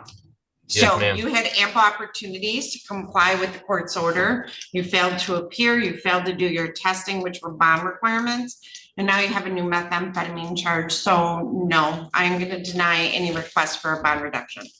All right. Yeah, last time it was for GPS Thank monitor. you. You're all set. Thank you. Thanks. Thank you. All right. So I have Michael Spence, Miss Underwood. Bye-bye. He was waving at you. I'm going to close the jail window because I think we're done with the jail. Do we have Michael Robinson? Hold on, Miss Underwood. Give me 1 second. All right. So, Miss Underwood, you were appointed to represent Mead Byers. Mr. Byers has always appeared for court, and he actually came in person last time. I had it on the docket today. He didn't show up, which is unusual for Mr. Byers because he always shows up. So I adjourned Mr. Byers to December 18th of 24, and we'll mail out the notice of hearing on that probation violation. All right. Thank you. Judge. All right. Judge, So then, Judge, yes.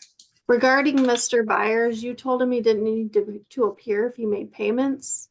I don't know if he did or not, but just wanted to throw that out there. Okay. So I don't know if he's making payments.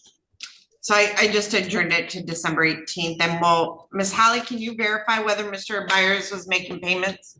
Yeah, they've been giving me those copies of the receipts. So I couldn't tell you right now. I don't really have him on probation now, but they've been giving them to me. I think I had him before or something. So he is making payments. I just don't know how much. Okay, well, I'll adjourn it to December 18th just to monitor it. All right. So Miss Underwood, Michael Spence is here. He is a probation violation. You represented him prior to this. He did ask for court-appointed counsel this morning. And Miss Adams, did you send the paperwork to Miss Underwood? Yes, she did. Okay, so Mr. Spence is here. So Mr. Spence, give us just a moment. And let's see, Michael Robinson, he is with MDOC. He's in holding, so he is here. Do you want to take care of Mr. Spence and then come on over? I will do that. All right. So, and then, all right. So Mr. Spence, can you hear me? Yes, I can. Okay. So Mr. Spence, we're here with Miss Underwood. So I'm going to open up a breakout room. And I'm going to give you a chance to meet with Miss Underwood.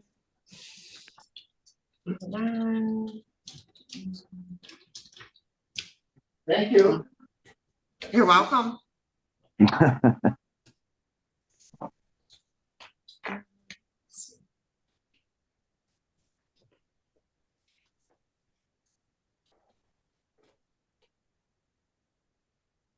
Hold on, I'm trying to close a room. I got a jail Zoom stuck.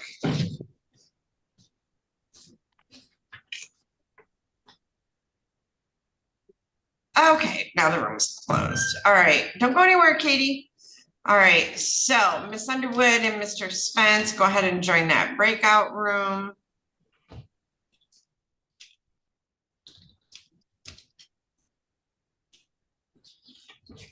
Okay.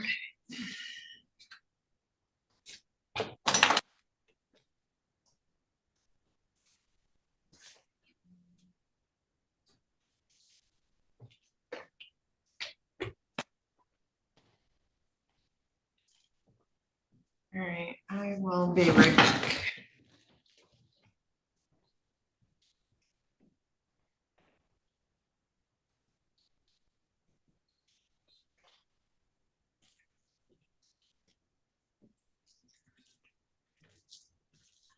Something's there. I'm gonna go get it real quick. Okay.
I don't have a gift bag, but I just have it in the bag. But I found it, I saw it, and I thought, oh, it looked like Parker. But it didn't make sense, but, you know, I'll have to find a different one.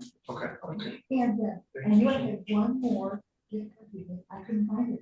I said, I know it's my personal one. That calls my personal. Yeah. So, okay, this is for you then. Thank you. Okay, I'm so very much. No, it is not, it is not. I appreciate it so much. So I hope you guys like it. If it doesn't fit, let me know. I'll look for the receipt. Okay. It's in my business bag. All right. Okay. That's adorable. You like those? I do. I thought they were so sweet. She doesn't have koalas. Oh, good. I Oh, think yeah, that was these so will. cute. Oh, yeah. You think they'll work? Oh, yeah, these will work. Okay. Oh, Yeah. she looks so precious yesterday. Oh my gosh, it's so good to see her. It's weird. So Ariel put her in my cousin got her this thing. But these pictures were taken like exactly a month apart. And it's just weird to see how much she's changed in just a month. Uh-huh. Yeah. Oh, what a doll. She's so alert. She is. She's starting to track more. Oh, Yeah. good. That's great. Hi, how are you? Good, how are you? No, for the morning, yes. Yes, so I'm glad about that. Yeah.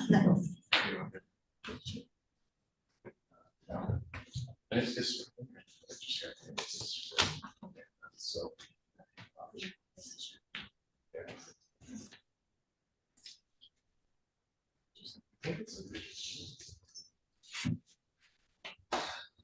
Yeah, I kind of still trying to catch up.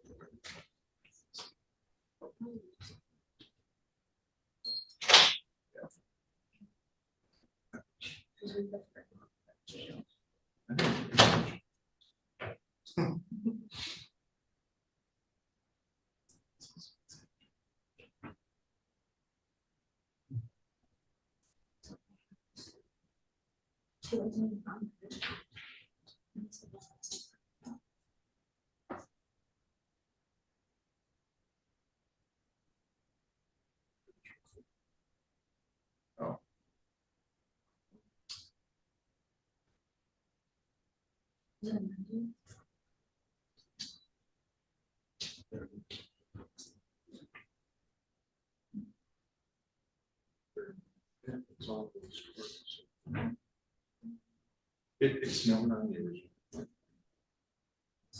It's only ever on the.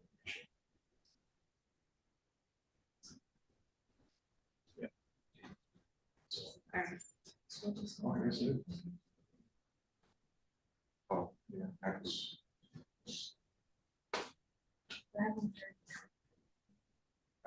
Okay, got that. So, yeah, this is, set it up, get them an 8 and I'll run guidelines.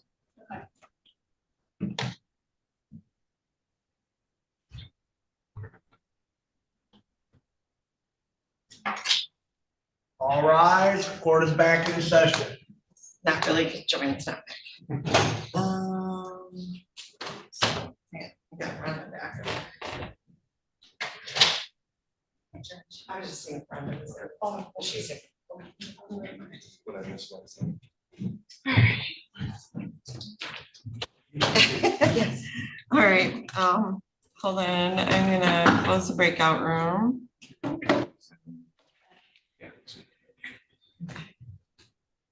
I'm not ready for you yet, so. I'm gonna sit down. Sit. You don't leave it there, you just sit down for a minute. All right. So Miss Underwood, I have Mr. Spence back. All right. Miss Underwood? Maybe I don't have Miss Underwood. Maybe I'm ready for you guys. Hold on, Mr. Spence. I'm just waiting for Miss Underwood. Okay.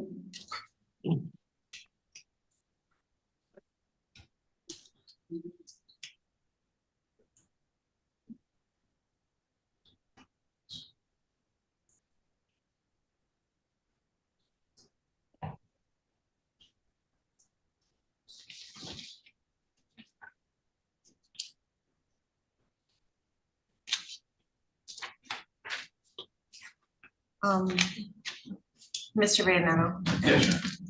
So I want to be a plea. No, we're. Okay. All right. Miss Underwood.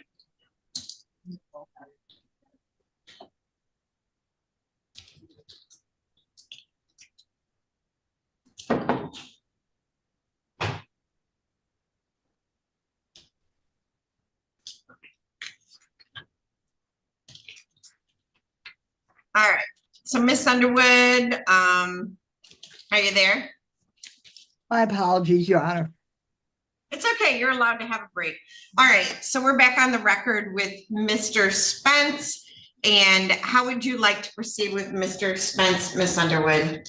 Your Honor, Mr. Spence would like to take responsibility for his failure to appear this morning. And then also for the probation violation as well? Well, wasn't that for failure to appear? Well, there was, oh, you're right, I'm sorry. Failure to report, you mean? Because there was a failure to report. appear, but I set that apologize. aside. Okay, so Mr. Spence, you want to raise your right hand? There you go. Do you solemnly swear or affirm to tell the truth, the whole truth, and nothing but the truth? Yes, I do. Okay, can you like move a little bit closer, like sit up a little bit? And can you say that again for me? Yes, I do. Okay, so Mr. Spence, you were here previously and you had asked for court-appointed counsel. We appointed Ms. Underwood to represent you. Have you had a chance to speak with her? Yes, ma'am. Are you satisfied with Ms. Underwood as your attorney and the advice that she has given you? Yes, ma'am. All right. Ms. Underwood has advised me that you wish to plead guilty to the violation of probation for failure to report. Is that true? Yes. Now, do you understand that you do have a right to contest this violation of probation charge and to have a trial on it? Yes, I do. Do you understand that throughout the trial, you would be presumed innocent until your guilt is proven by a preponderance of the evidence? Yes. You have a right to have all the witnesses against you appear at your trial, to have your lawyer ask those witnesses questions, or you may ask them yourself, and to have me order any witnesses you might have to appear at the trial. Do you understand all of that? Yes, ma'am. You do not have to testify at your trial, and no one can say anything about you testifying or not testifying or hold it against you in any way. Do you understand that? Yes. On the other hand, do you understand that you have a right to testify at your trial if you want to testify? Yes, I do. I understand. All right. So, Mr. Spence, how do you plead to the charge that you failed to report on June 4 of 2024 or any time thereafter to the probation department. Guilty or not guilty? Guilty. All right. Mr. Spence, do you understand by pleading guilty, you'll be giving up your right to trial, as I've already explained to you? Yes, ma'am. Has anything been promised you to get you to plead guilty? No. Has anyone threatened you in any way to get you to plead guilty? No. If I accept this plea, you will be giving up any and all claims that your plea is given as a result of promises or threats that were not disclosed to the court on the record during this hearing, or that it was not your own choice to enter the plea. Do you understand that? Yes, ma'am. All right. So, Mr. Spence, you were placed on probation, and one of the terms was you were to report to the probation officer in Hillsdale County. Is that correct? Yes, ma'am. All right. And you were supposed to report on June 4 of 2024. Is that correct? Yes, And did you fail to report to them that day? I did. All right. Have you reported now since, though? Absolutely, yes. Okay. All right. I accept the plea. It's been given understandably, voluntarily, and accurately. The defendant has full knowledge of his rights.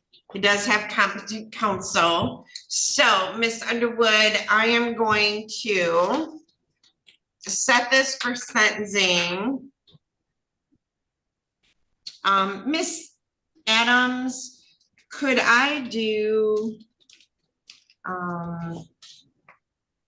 like the first week of December? No, second week of December.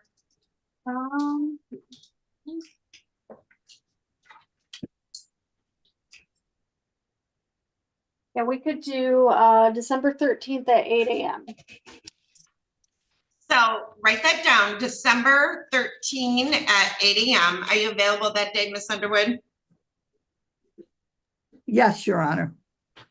All right, and Mr. Spence, you don't have transportation, right? No, I don't. All right, do you want to appear via Zoom for me? Yes, ma'am.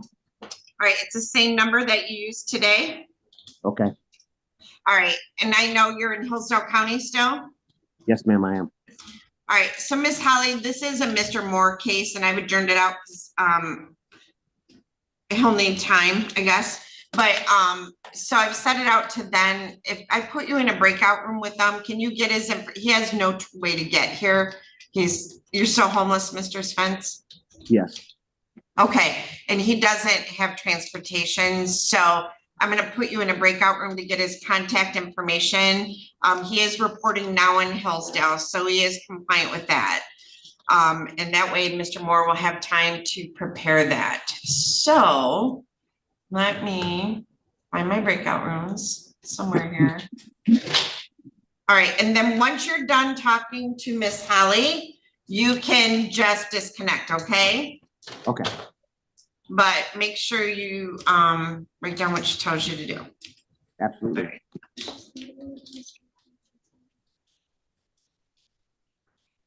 Okay, thank you. All right, go ahead and join that room, Mr. Spence. Your Honor, I'll be over to see Mr. Robinson. Yep, he's in lockup on the 3rd floor, Miss Underwood. Thank you. All right, thank you. All right, so, all right, you guys ready? Yes. All right, this, Mr. Benavides, you want to come up here and stand next to your attorney?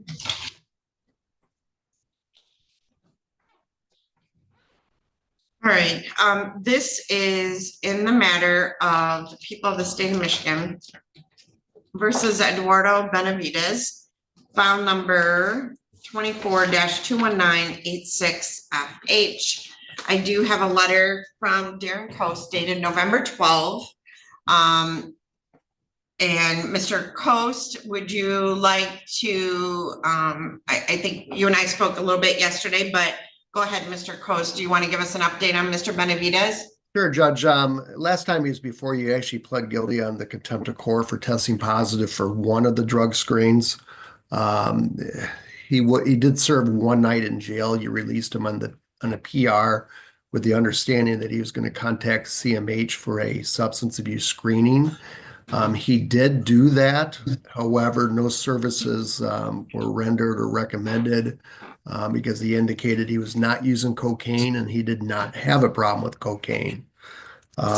Since that assessment, he did do 2 more swabs. And both of those swabs were sent to forensic fluids, and both of them were positive for cocaine.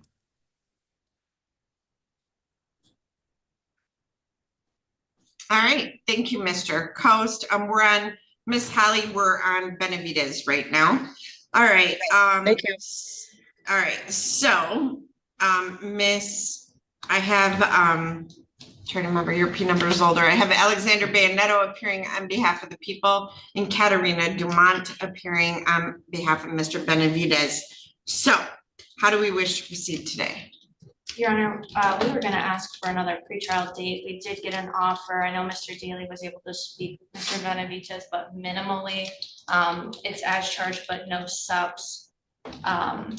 So we would like the ability to run guidelines to see what those would come back at. Also, we never received any notification of any bond violation or the results of those forensic fluid tests. So we would like the opportunity to see those and review those with our client. Okay, so Mr. Coast, would you be able to email those test results to Ms. Dumont or Mr. Daly? I will, Judge. Okay, all right, and Mr. Bayonetto? Your Honor, given the multiple positive tests, the people would ask that bond be revoked at this point. Mr. Benavides, I believe, now has 3 positive cocaine tests during the pendency of this case. Given the nature of the case, I think a bond revocation at this point would be appropriate. We can revisit that maybe potentially at the next pretrial, but then hopefully Mr. Dumont, Mr. Daly, and myself are sensing that we can resolve this case. Your Honor, we'd ask that bonds not be revoked until we can see the results of those tests, see them for ourselves, and then maybe have a hearing on that if he's disputing the results of that. Ms. Dumont, I'll actually make copies of these results and I'll run them in the courtroom real quick. Thank you. So, Mr. Benavides, what I will say to you is that you have, let me see here. So you are charged now with possession less than 25 grams of cocaine. You have a 4th offense notice. So if you were to be convicted or plead guilty, or if you were to be convicted of this case, you would be looking at a maximum sentence of up to 15 years in prison. Do you understand that? Okay, scoot over by Ms. Dumont, scoot over by her so I can hear you. Mr. Benavides, when you're charged with cocaine and you're put on bond and you're not to use cocaine, you can't then tell me you don't have a problem if you can't stop using it. Now listen to me, just listen, you don't get to talk. So it's like saying to somebody who gets a drunk driving, you're not allowed to use alcohol, and they're like, not a problem, I don't have a problem, but then they keep drinking because they can't stop. If you can't stop using cocaine, you got a problem. Do you understand that, Mr. Benavides? And so I also know you have some health issues. So I'm gonna give you one more chance, but I'm gonna change your bond and require some other things of you, okay? So I'm going to require you continue to test with Mr. Coast. Mr. Coast, I know, so you went to CMH, you told them you didn't use it and that you don't have a problem with it. So you lied because you don't want to mess with this. You don't want to be bothered with this, but that's not helping you either, right? You have a family that loves you, people that show up and support you, but you also have a problem. And you need to face that problem or you're going to end up in jail. And I don't think your family wants that. I don't think you want that. So, Mr. Coast, are there any, I'm looking at your Zoom. Mr. Coast, are there any, okay, so what can we do in terms of, you're not employed, right? Is it 90 and 90? Is there? We're not picking them up. The judge, as far as substance abuse is concerned, as far as counseling, funding is available. but he basically has got to admit that he is using, that he doesn't have a problem, or CMH will not approve services. There are NA meetings that he can attend, AA. Or So I can get NA, him a schedule on that this morning too. Okay, so, I'm gonna require that you attend NA meetings. And I'm gonna require that you get reassessed and you be honest with them about the fact that you do use it. Because you need to face this, all right? All right, and, he nodded, the record should reflect, he nodded his head yes. So I'm gonna refer him for another assessment and I'm gonna order 90 and 90. Is there 90 meetings available? You live, let me see. You live here in the city, right? Clinton. So I'm gonna order at least 2 meetings a week. Because he's gonna have to get transportation for those. So I'm not gonna do every day. I'm gonna do 2 meetings a week. Order a new assessment through CMH and then outpatient treatment. And then within 7 days, I want you to be testing clear.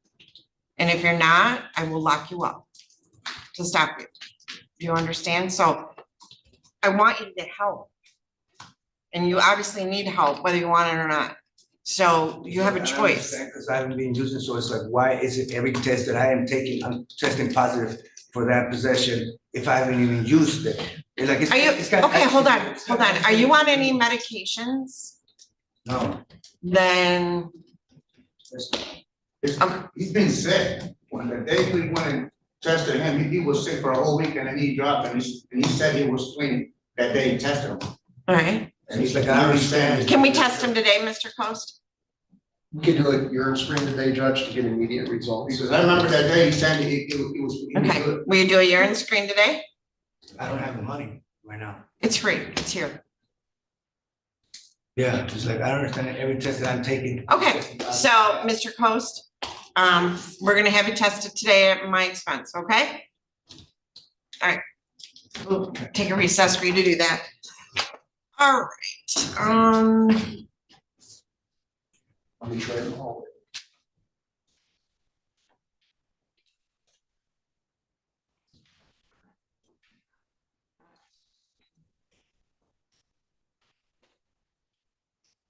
all right, so Ms. Underwood is coming over to meet with Mr. Robinson, Mr. Sneed.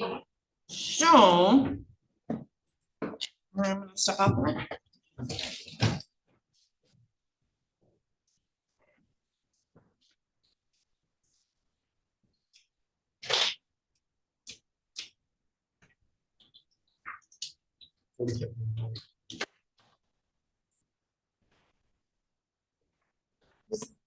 Was that you talking, sir? Was that you talking? Please don't talk like that, okay? You're not on the record. You're on the record and I don't know who you are. What's your name? Richard. Richard Benavides. Gracias, thank you.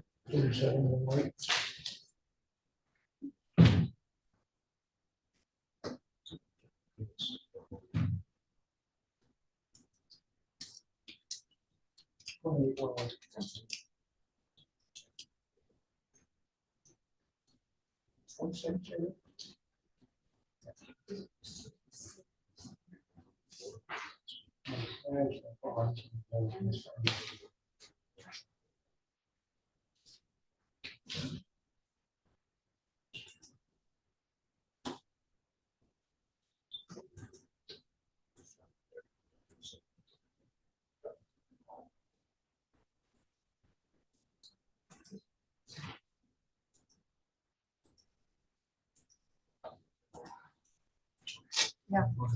Okay, sounds good.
Yes.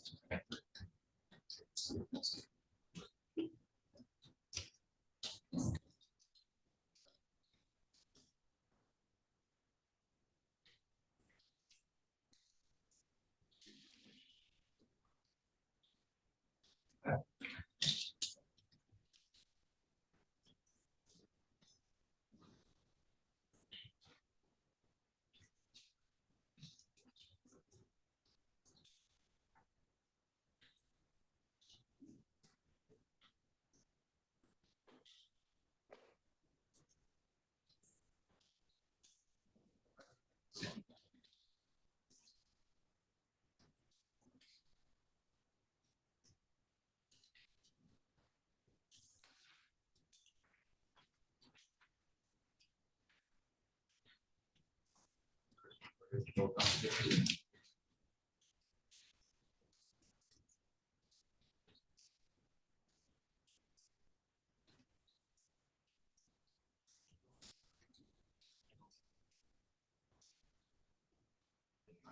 was gonna cut this.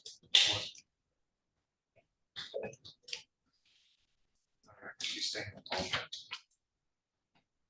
Stay. Okay. Choose. Okay.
Photography.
All right, court is back in session.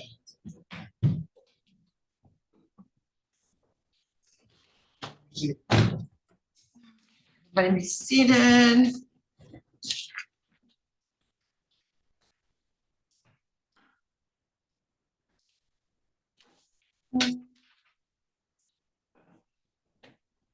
Becky, is Dodge still on today? Let me check my emails. I think so.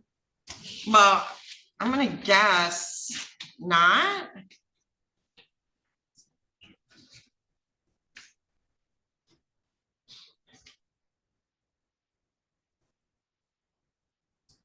You ready for your inmate to be brought down? Right, we're ready for MDOC. Judge, I just got an email from Mr. Noe that he was just running a couple minutes late. Yeah, but isn't there? All right.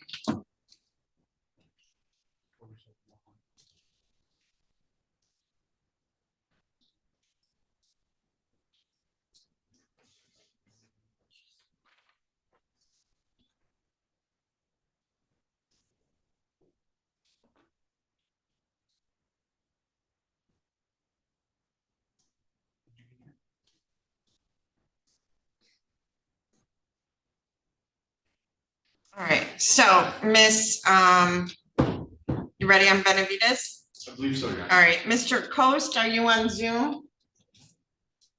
Miss Underwood? Miss Underwood, just go have a seat. It'll just be a minute. All right, So we are back on the record with Mr. Benavides. Mr. Coast, were you able to do a test?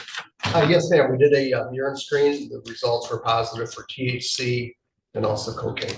Okay. All right. So Mr.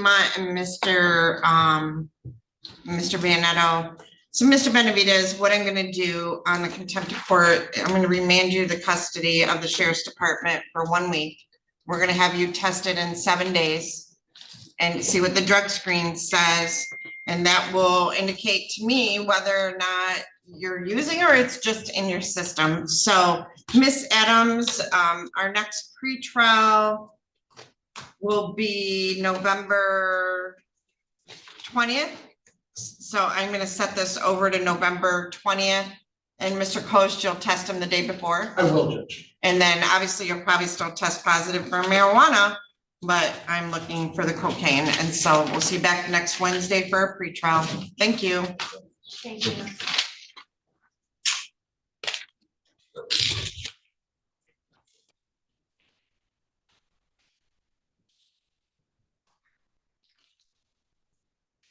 I'll set bond in the amount of 50,000 cash.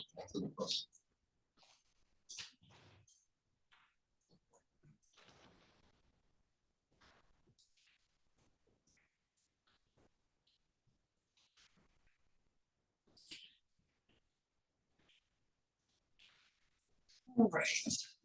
Mr. Robinson? Okay, want to go up to the podium?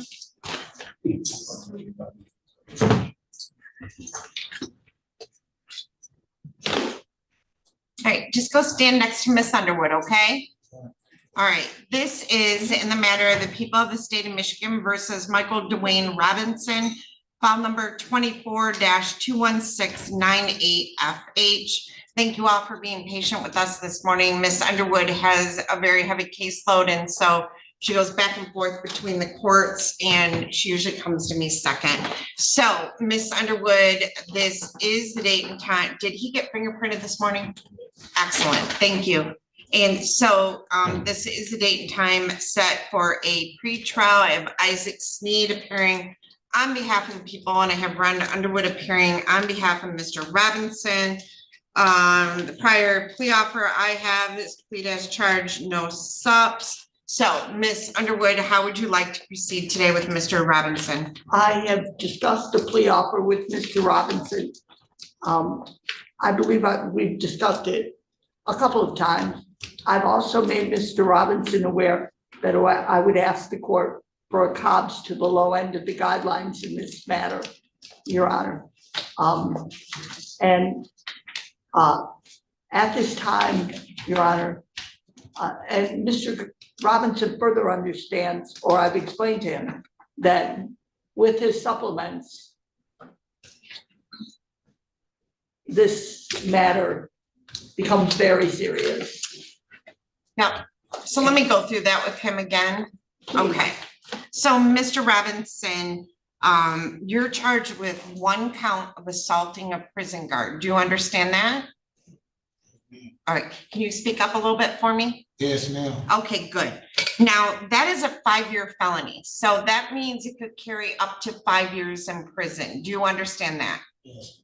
Now, because it's a 5-year felony, and you have 3 prior felonies at least. So you have an assaulting a police officer here in Lenawee back in 2018. You have an armed robbery in Genesee County back in 2014. 2 counts of armed robbery in Genesee County back in 2014. So you have 3 or more prior felonies, right? Yes. Okay, so do you understand? You have a right to go to trial. Everybody has a right to go to trial. I like trials. I find them interesting. But do you understand if you go to trial and you get convicted, if you get convicted, you're looking at life in prison. Do you understand that? Yes. Okay. And the guidelines on these cases usually run anywhere from like, Can you move left or right? Okay. Do you understand the guidelines would be anywhere? They could be 10 months, 12 months, 18 months, whatever they might be. And Ms. Underwood's asking for a COBS to whatever the low line end of those guidelines are. Do you understand that? Yes. So say, for example, the low end of the guidelines was 18 months. Potentially your sentence would be 18 months to 60 months. Do you understand that? Yes. Okay. And it would stack because you were incarcerated at the time you committed this offense. So you would have to serve the sentence you're currently serving before you started the next one. Do you understand that? Yes. But if you were convicted, you would run the risk of a life sentence. Yes. How old are you? 28. You're 28 years old. So do you understand the plea offer that's been made? Yes. Okay. And do you understand the ramifications if you plead? Yes. Do you understand the ramifications if you got convicted at trial? Yes. Okay. So do you have any questions for me? No. All right. And Mr. Sneed, just to verify, that is the plea offer in this file, to plead as charged, no subs? That's correct, Your Honor. All right. Thank you. And so Mr. Robinson, what do you want to do today? I want to plead. You don't want to plead? Do you want to go to trial? Yes. Okay. So I'm going to set a trial date. Are we doing it, Mr. Sneed? I'm assuming this is a one-day trial date, right? Yes, Your Honor. All right. So Mr. Robinson, I'm pretty much stacked up for the end of this year, and you're currently incarcerated. So do you have like a date you would be eligible for parole right now? It's 2026, Your Honor. 2026. Okay. So I'm going to set a jury trial for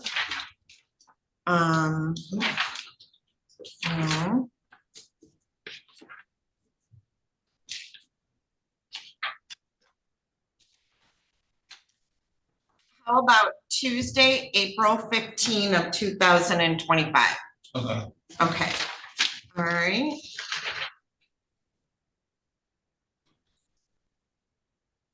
April 15th, Your Honor. Yes. You can have the joy of paying taxes. Yes. Yes, it is tax day. So that trial will be at 9 a.m. I'll put it down. You said one day, Mr. Sneed? Yes, Judge. Okay. I'm going to set a final pretrial for April 2nd.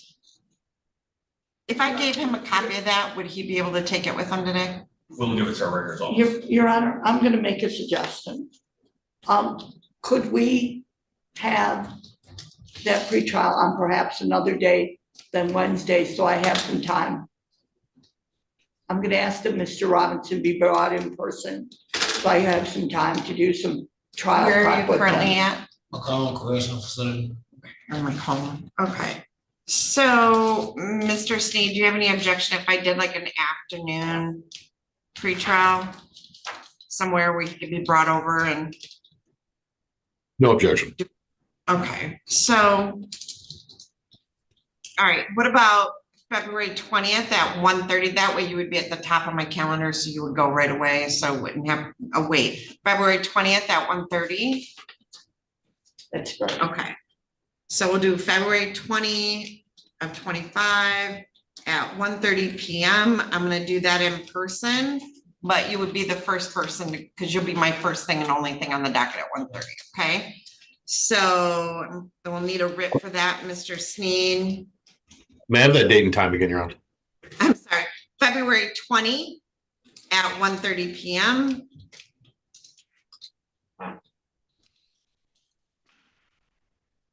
And I'm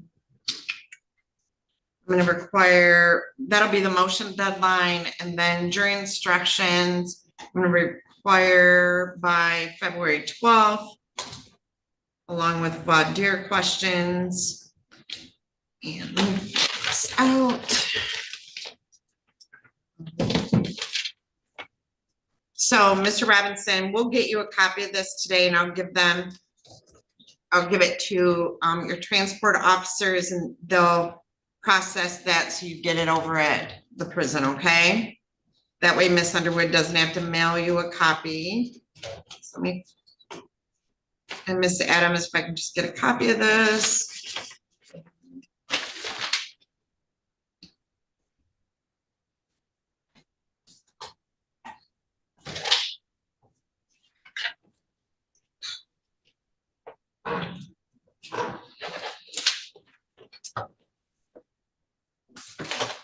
Is Adrian still in Dodge? I think so. I just sent him a message to see. Okay, she's not here. Okay, all right, so we're gonna get you a copy of that. We'll give it to the people that have accompanied you, and then you'll get that when you get over to your prison, okay? Yeah. Do you have any questions? Okay, any questions, Miss Underwood? No questions, Your Honor. Anything else, Mr. Sneed?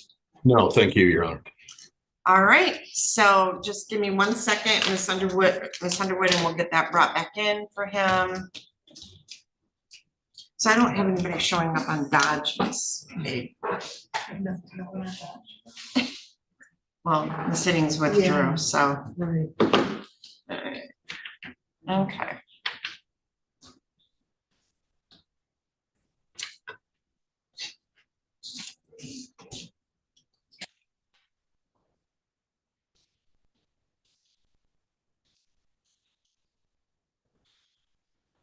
That'll be 2 writs, actually, Mr. Sneed. So, Mr. Sneed, I think that will conclude our criminal docket. Thank you, Mr. Sneed. Thank you, Your Honor. Have a good one. Thank you. You too. Thank you, Miss Underwood. All right, all right. Thank you both. Have a good day.